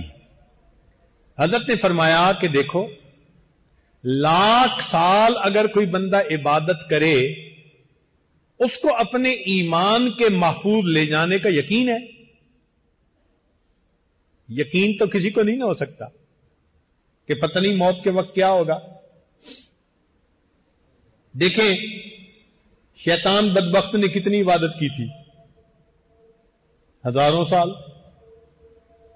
چپے چپے پہ سجدے کیے تھے، بالآخر محروم ہو گیا نا. بلم باور نے 300 سال عبادت کی، دھتکارا گیا نا. تو یہ یقین تو کسی کو بھی نہیں کہ موت کے وقت کیا ہو. اتنی عبادت کے باوجود خطرہ ہے، ڈر ہے کہ پتہ نہیں موت کے وقت کیا ہوگا. تو یہ مانا نا کہ 1,00,000 سال کے بعد بھی خطرہ ہے، کچھ نہیں کہہ سکتے. تو حضرت تھانوی رحمۃ اللہ نے سمجھایا کہ دیکھو 1,00,000 سال کی عبادت کے بعد بھی خطرہ، اور اللہ والوں کی جو صحبت ہوتی ہے تھوڑی دیر کی، وہ انسان اگر اختیار کرے تو نبی علیہ السلام گواہی دے رہے ہیں، ہم رجال لا یشقا جلیسہم، یہ وہ لوگ ہیں جن کے پاس بیٹھنے والا بدبخت نہیں ہوتا، اور بدبخت وہ ہوتا ہے جو موت کے وقت ایمان سے محروم ہو. جب محبوب نے فرما دیا وہ بدبخت نہیں ہو سکتا، تو یہ اس بات کی دلیل کہ ان کی صحبت میں بیٹھنے والے کو اللہ موت کے وقت ایمان کے ساتھ دنیا سے لے کے جاتے ہیں. تو 1,00,000 سال کی عبادت سے وہ نتیجہ نہ ملا جو ایک لمحہ کی ان کی صحبت سے مل گیا. اس لیے یہ صحبت زیادہ اعلیٰ ہوتی ہے.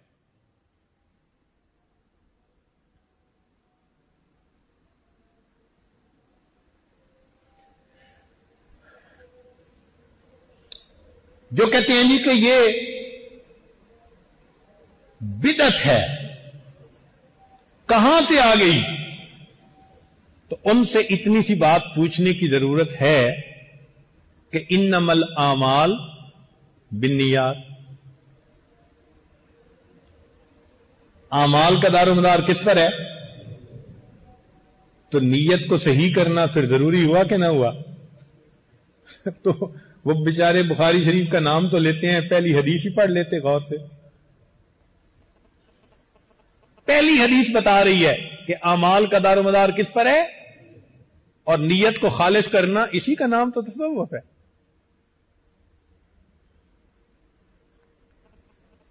کہ ہر عمل کو اللہ رب العزت کی رضا کے لیے انسان کرنے والا بن جائے۔ ہمارے مشائخ 8 سال خدمت کرتے تھے اپنے مشائخ کی، اور 8 سال میں جا کر فرماتے تھے ہم نے نیت کرنا سیکھی ہے۔ یہ نیت ایسے تھوڑا سیکھی جاتی ہے، اسی کا نام تصوف ہے۔ اور ہندوستان میں تو ویسے ہی اسلام آیا ہی مشائخ کے ذریعے سے۔ ہندوستان میں اسلام آیا مشائخ کے ذریعے سے، اور اسلام کو اللہ نے چمکایا علماء کے ذریعے سے۔ اس لیے ہم علماء کے بھی قدردان اور مشائخ کے بھی قدردان۔ اور یہ جتنے سلاسل ہیں نا، ان سب کی منزل ایک ہے۔ کوئی اگر پوچھے کہ جی وہ کیسے؟ 4 سلسلے ہیں، منزل ایک ہے۔ بھئی دیکھو، پہاڑ کی چوٹی پہ محل بنا ہوا ہے، ایک راستہ ادھر سے جاتا ہے، دوسرا ادھر سے، تیسرا ادھر سے، تو راستے تو مختلف ہیں نا، مگر منزل ایک ہے۔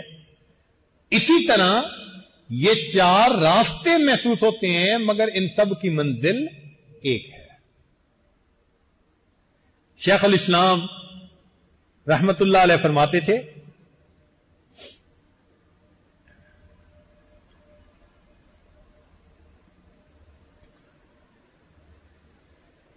کوئی نقشبندی ہے، کوئی چشتی ہے، کوئی قادری ہے، کوئی سہروردی ہے، اگر دل میں ایک خدا کی یاد ہے تم سب کچھ ہو، ورنہ تم کچھ بھی نہیں۔ تو مقصود تو تمام سلاسل کا اللہ کی یاد، اللہ کی ذات، اور ان اسباق سے انسان کو پھر یہ کیفیت نصیب ہو جاتی ہے۔ یہ نیت جو ہوتی ہے نا، یہ مشائخ کے پاس آ کے بندہ سیکھتا ہے، نیت سے ہی تو عمل بدل جاتا ہے۔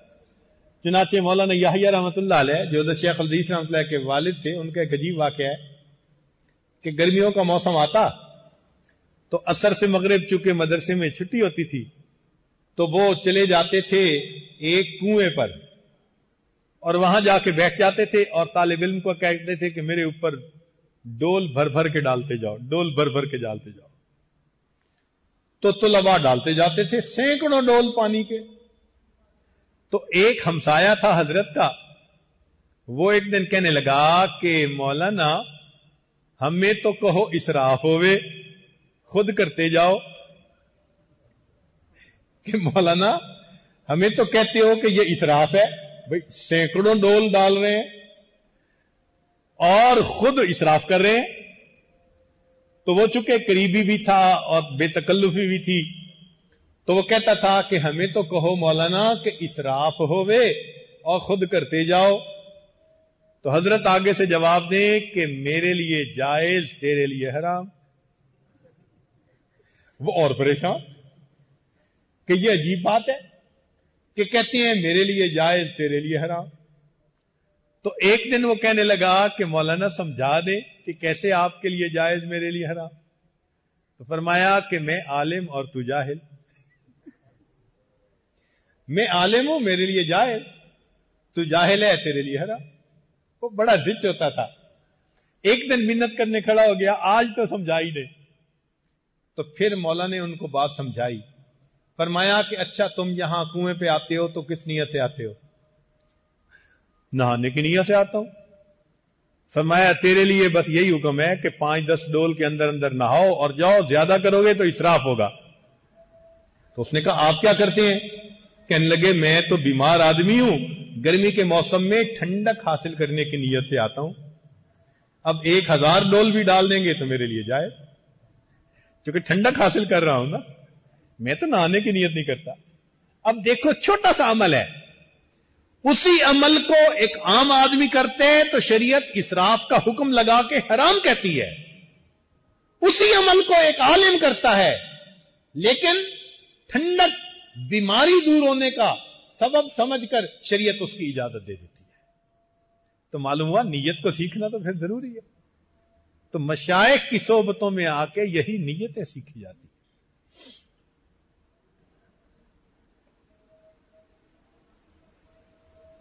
آدمی کا اپنا دل نہیں بتاتا، بیدار دل بتاتے ہیں۔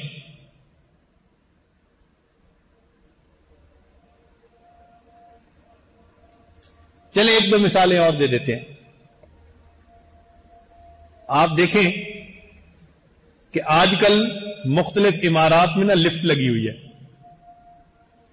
کتنے لوگ ہیں جو اس میں داخل ہوتے ہیں اور سواری کی دعا پڑھتے ہیں، اللہ ماشاء اللہ، دھیان ہی نہیں جاتا کہ یہ بھی کوئی سواری ہے۔ بھائی سواری یا ہوا میں چل رہی ہوتی ہے یا پانی پہ، اب یہ اوپر جا رہی ہے نا تو ہوا میں جا تو رہی ہے تو سواری، تو دعا تو پڑھنی چاہیے، بسم اللہ مجریہا و مرساہا ان ربی لغفور رحیم۔ لیکن لفٹ کا بٹن دباتے ہوئے نہیں یاد آئے گا جب تک شیخ نہیں بتائے گا کہ یہاں بھی پڑھنی ہوتی ہے۔ بہت لوگ حج عمرے کے لیے جاتے ہیں اور حرم میں نمازوں کے بعد اعلان ہوتا ہے الصلاۃ علی الاموات کہ نماز جنازہ ہوگی۔ الصلاۃ علی الاموات کا لفظ سن کر کتنے لوگ ہیں جو انا للہ پڑھتے ہیں؟ علماء بھی جاتے ہوں گے، دل سے پوچھیں نا کبھی انا للہ پڑھی؟ حالانکہ الصلاۃ علی الاموات کے لفظ سے ایک میت کی خبر مل رہی ہے، تو میت کی خبر ملنے پہ سنت کیا ہے؟ تو انا للہ یاد آتی ہے؟ یاد تو آئے گی نا جب شیخ یاد دلائے گا۔ تو یہ نیت سیکھنی پڑتی ہے، پتہ چلتا ہے قدم قدم کے اوپر کہ پھر انسان کیسے شریعت پر عمل کرتا ہے۔ یہاں پر ایک سوال بسا اوقات اور کیا جاتا ہے جی کہ صوفیاء علم کے مخالف ہوتے ہیں۔ بھائی مشائخ صوفیاء علم کے مخالف نہیں ہوتے، ہاں اگر کسی بندے نے کسی جذبے میں کیفیت میں کوئی بات ایسی کر دی تو وہ انفرادی بات کہی جائے گی، اور جو لوگ کہیں کہ علم بس کریو یار تو ہم تو ان کے پیچھے نہیں چلنے والے۔ ہمارے مشائخ جتنے تھے وہ سب علم کے زیور سے آراستہ لوگ تھے، مزین لوگ تھے۔ چنانچہ طبقہ اول کے جتنے بھی مشائخ تھے وہ اپنے مریدین کو علم حاصل کرنے کی تلقین فرماتے تھے۔ سید الطائفہ جنید بغدادی رحمت اللہ علیہ نے فرمایا من لم یقرأ القرآن ولم یکتب الحدیث لا یقتدی بہ فی ھذا الامر، جو قرآن نہیں پڑھا اور حدیث نہیں پڑھا وہ ہمارے اس کام کے اندر مقتدا نہیں بن سکتا۔ ہمارے مشائخ تو حکم فرماتے تھے، مکتوبات صدی میں بھی لکھا ہے کہ سالک کو علم حاصل کیے بغیر اس راستے پر قدم نہیں رکھنا چاہیے۔ ابن جوزی رحمت اللہ علیہ جیسے ناقد محتاط لوگ وہ بھی فرماتے ہیں وما كان المتقدمون في التصوف الا رؤوسا في القرآن والفقہ والحدیث۔ تلبیس ابلیس کے اندر انہوں نے یہ عبارت لکھی ہے۔ اس کا مطلب یہ کہ ایسے حضرات بھی حضرات صوفیاء کے ماننے والے تھے، کہ وہ فرماتے ہیں کہ جو ایسے حضرات تھے مشائخ وہ قرآن حدیث اور فقہ کے بڑے علماء ہوا کرتے تھے۔ تو یہاں ذہن میں ایک سوال پیدا ہوتا ہے کہ پھر مشائخ پر اعتراض کیوں ہوئے؟ بھائی بسا اوقات کسی کا کلام سمجھنے کی استطاعت نہیں ہوتی تو انسان کی فطرت ہے الناس آداء لما جاہل، بات سمجھ میں نہیں آتی تو مخالفت کرتے ہیں. چنانچہ ایسے ہی ہوا، بڑے بڑے مشائخ کی مخالفتیں ہوئی. حجت الاسلام امام غزالی رحمت اللہ علیہ، ایک ایسا بھی وقت آیا کہ ان کی ساری کتابوں کو جلا دیا گیا. مخالفت کی اس وقت کے علماء نے. اور پھر بعد میں جب دوسرے علماء نے ان کی باتوں کو کھولا تو آب زر سے ان کی کتابوں کو پھر لکھوایا گیا. تو اس لیے اگر ایسا ہوا تو وہ بات کو نہ سمجھنے کی وجہ سے ہوا. کتاب الشفا ہے، اس کے جو مصنف ہیں قاضی عیاض رحمت اللہ علیہ، ان پر بعض لوگوں نے یہودیت کی تہمت لگا دی تھی، اور بعد میں جب حقیقت کھلی تو اب اس کو شفا شریف کہتے ہیں. اس کتاب کا اتنا احترام کرتے ہیں کہ نبی علیہ الصلوۃ والسلام کے بارے میں واقعی ایسی کتاب اور ملتی نہیں ہے. شیخ احمد کبیر رفاعی رحمت اللہ علیہ، ان کو ایک مرتبہ ملحد اور کافر کہہ کر سر عام رسوا کیا گیا. اور پھر ایک وہ وقت آیا کہ جب ان کو بہت بڑا شیخ مانا گیا. وجہ یہی بنی کہ لوگوں کی باتوں کے اپنے مطلب نکالے گئے. بھئی جو صاحب کلام ہوتا ہے نا، حق اسی کا ہوتا ہے کہ وہ بتائے کہ میرے کلام کا منشا کیا ہے. اب یہ تو نہیں نا کہ توجیہ القول بما لا یرضى به القائل، کہنے والے نے کسی مقصد سے بات کہی اور سننے والے نے اپنا اس سے مطلب نکال لیا، تو وہ تو پتہ نہیں کیا سے کیا مطلب نکال لیں گے. کہنے والے نے کہا تھا روکو مت جانے دو، اور مطلب نکالنے والے نے کہا روکو مت جانے دو. تو بات کچھ تھی، نتیجہ کچھ نکال لیا. یہی ہوا ان مشائخ کے ساتھ.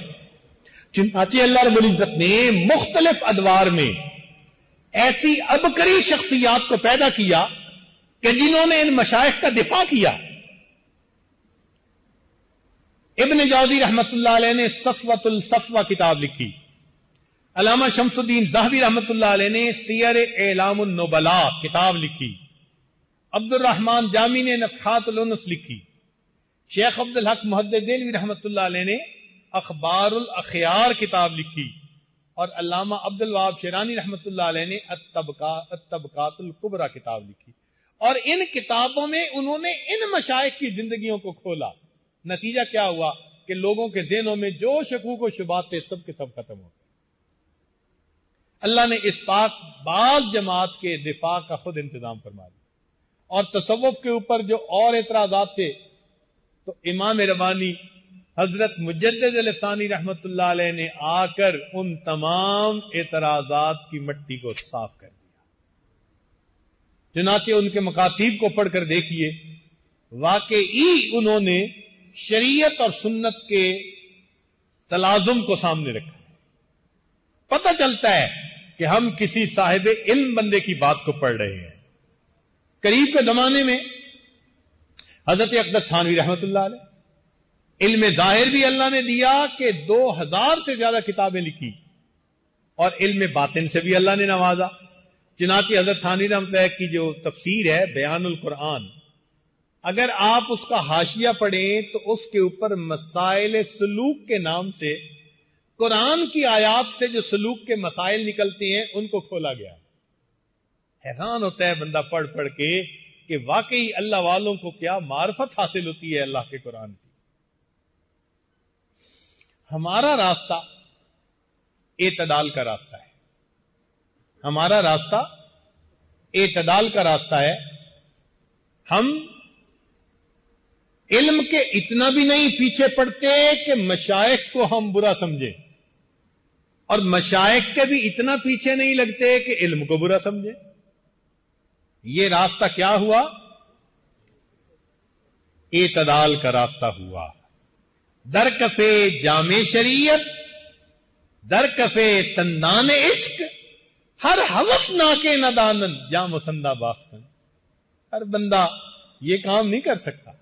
ہمارے اکابر علماء دیوبند، ان کو اللہ نے یہ نعمت عطا فرمائی تھی.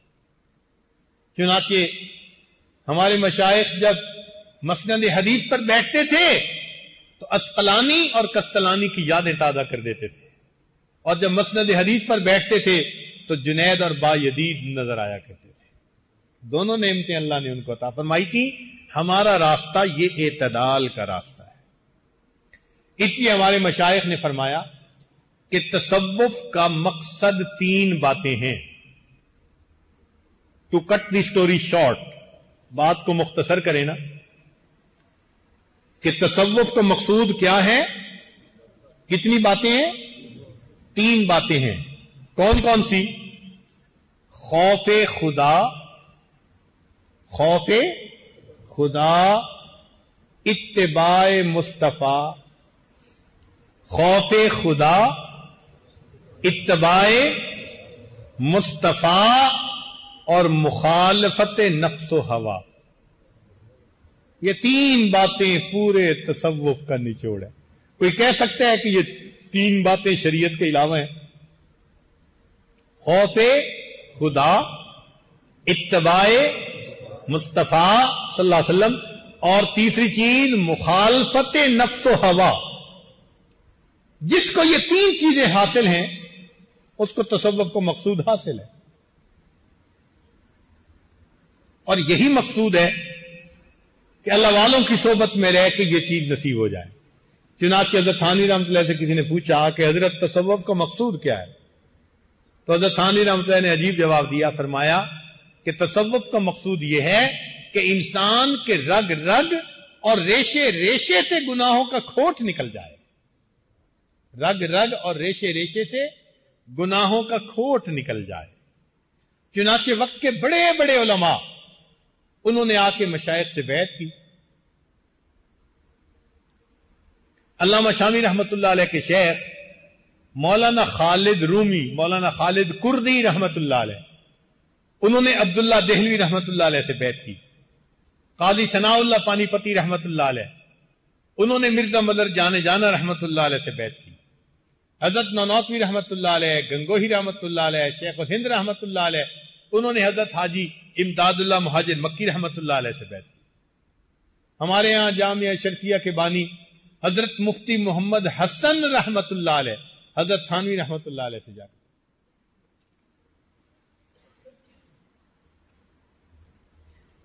حضرت قاری محمد طیب رحمت اللہ علیہ، حضرت مفتی محمد شفیع رحمت اللہ علیہ، حضرت بن نوری رحمت اللہ علیہ، جلیندری رحمت اللہ علیہ، سب وہ اکابر تھے کہ جنہوں نے اپنے مشائخ سے علم ظاہر کو بھی حاصل کیا اور علم باطن کو بھی حاصل کیا. یہ ہمارا راستہ ہے، اعتدال کا راستہ، تاکہ ہمیں اعمال بھی نصیب ہوں اور اعمال کی کیفیات بھی نصیب ہوں. اعمال بھی نصیب ہوں اور اعمال کی کیفیات بھی نصیب ہوں. دیکھیں، ایک ہوتا ہے بانس، خشک ہوتا ہے، اس کی ایک خاص شکل ہوتی ہے، اور ایک ہوتا ہے گنا. اگر آپ ایک پتلے بانس کو جو اگ رہا ہو نا کاٹے نا، اور گنے کو کاٹیں تو رکھنے سے بالکل ایک جیسے نظر آتے ہیں، ظاہر ایک جیسا، مگر ایک رس سے خالی اور ایک رس سے بھرا ہوا. تو جو بندے تصوف کو سیکھے بغیر اعمال کرتے ہیں وہ بانس کی طرح، اور جو سیکھ کر کرتے ہیں تو وہ گنے کی طرح کہ وہ ایمان کی حلاوت سے بھرا ہوا ہوتا ہے. ایک عام مزدور کو آپ اگر گھر لائیں کہ جی فرش توڑنا ہے، تو وہ آئے گا، ہتھوڑا چلائے گا اور شام کو اپنی مزدوری لے کے جائے گا. باقی ہتھوڑا چلاتے ہوئے بے دلی سے چلائے گا. اور ایک تھا فرہاد کہ جس کو لوگوں نے کہا تھا کہ اگر تم پہاڑ کھود کر دودھ کی نہر نکالو تو تمہارے محبوب سے تمہارا وصل ہو جائے گا. وہ بھی پہاڑ توڑتا تھا. لیکن جو مزدور ضرب لگاتا ہے وہ بے دلی سے، اور جو فرحاد ضرب لگاتا تھا دل کی محبت سے.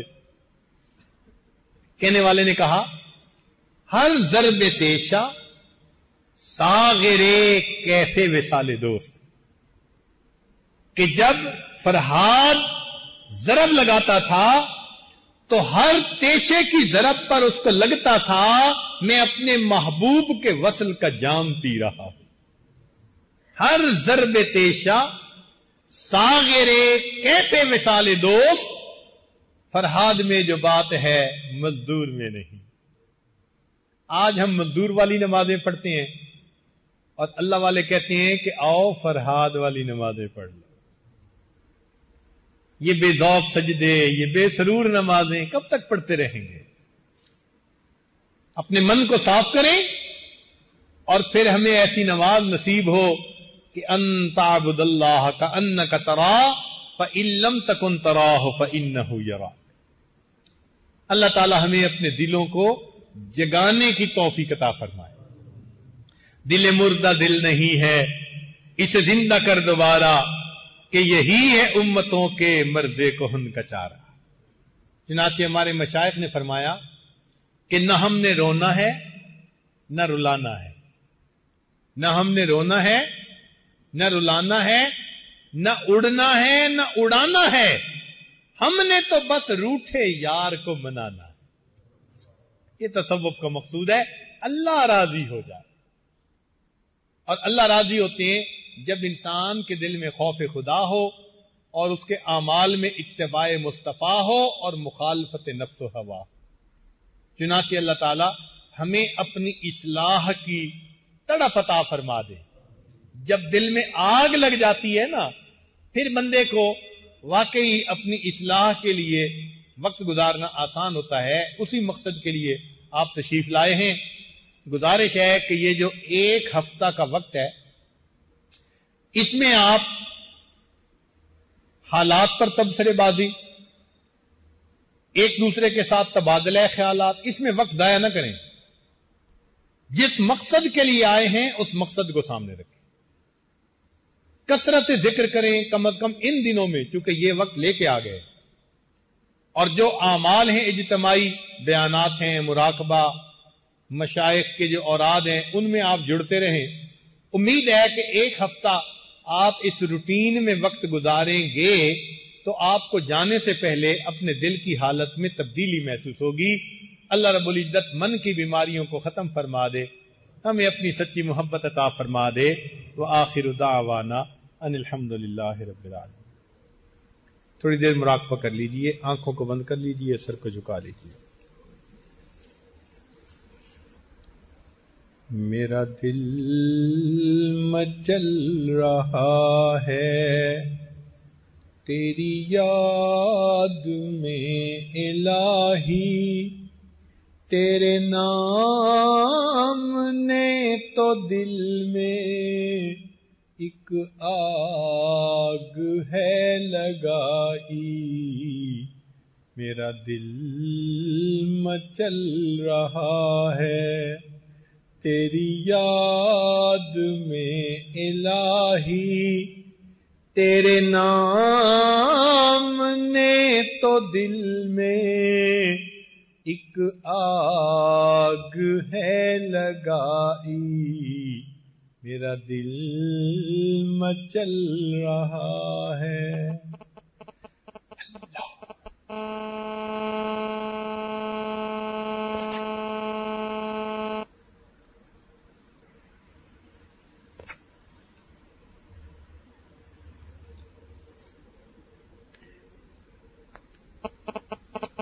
لا الہ الا اللہ محمد رسول اللہ. دعا کر لیجیے. سبحان ربی العلی الوہاب اللہم صلی علی سیدنا محمد وعلی آل سیدنا محمد وبارک وسلم. اے مالک، ہم آپ کے عاجز مسکین بندے ہیں، ہمارے گناہوں کو معاف فرما، خطاؤں سے درگزر فرما. عیبوں کی پردہ پوشی فرما. اللہ ہماری نگاہوں کو پاک فرما، دلوں کو صاف فرما، ہمارے سینوں کو اپنی محبت سے لبریز فرما، اپنے عشق کی آتش ہمارے سینوں میں پیدا فرما، ہمارے انگ انگ سے اپنے ذکر کو جاری فرما، روئے روئے سے اپنے ذکر کو جاری فرما، ہڈی ہڈی بوٹی بوٹی میں اپنی محبت پیدا فرما. اے کریم آقا ہمارے ساتھ درگزر کا معاملہ فرما. اے اللہ ہماری اصلاح فرما، ہمارے مردہ دلوں کو زندہ فرما، غافل دلوں کو بیدار فرما. میرے مولا دوغلے پن کو ختم فرما. اے اللہ ہمیں نفاق سے محفوظ فرما، دو رنگی سے محفوظ فرما، اپنی محبت کی لذت نصیب فرما، ایمان حقیقی کی حلاوت نصیب فرما، رات کے آخر پہر کے مناجات کی لذت نصیب فرما. اے اللہ ہمیں صحیح معنوں میں انسان بننے کی توفیق عطا فرما. میرے مولا یہ بے سرور سجدے کب تک کرتے رہیں گے، بے سرور نمازیں کب تک پڑھتے رہیں گے؟ عمر گزرتی جا رہی ہے. اللہ ایک رحمت کی نظر ڈال دیجئے، ہمارے دلوں کو بنا دیجئے. ہمارے دل سل بنے ہوئے ہیں، اللہ ہم سل لے کر آئے ہیں اور دل بنانا چاہتے ہیں. ان دلوں کو اپنی محبت سے بھر دیجئے. اللہ ہمارے ساتھ درگزر کا معاملہ فرما دیجئے. اے اللہ تیری ایک نگاہ کی بات ہے، میری زندگی کا سوال ہے، ایک رحمت کی نظر ڈال دیجئے اور اللہ ہمیں اپنے مقبول بندوں میں شامل فرما دیجئے. اے کریم آقا رحمت کا معاملہ فرمائیے، ہمیں پیشانی کے بالوں سے پکڑ کر اپنا بنا لیجئے. میرے مولا حقوق اللہ اور حقوق العباد دونوں کو پورا کرنے کی توفیق عطا فرما دیجئے. اے اللہ جتنے حضرات یہاں تشریف لائے ہیں ان کا چل کے آنا قبول فرما لیجئے. اس کے بدلے قیامت کے دن پل صراط پہ چلنا آسان فرما دیجئے. اے اللہ ہم سب کو اپنے مقبول بندوں میں شامل فرما لیجئے. ربنا تقبل منا انک انت السمیع العلیم تب علینا انک انت التواب الرحیم. صلی اللہ تعالی علی حبیبہ سیدنا محمد وآلہ واصحابہ اجمعین برحمتک یا ارحم الراحمین.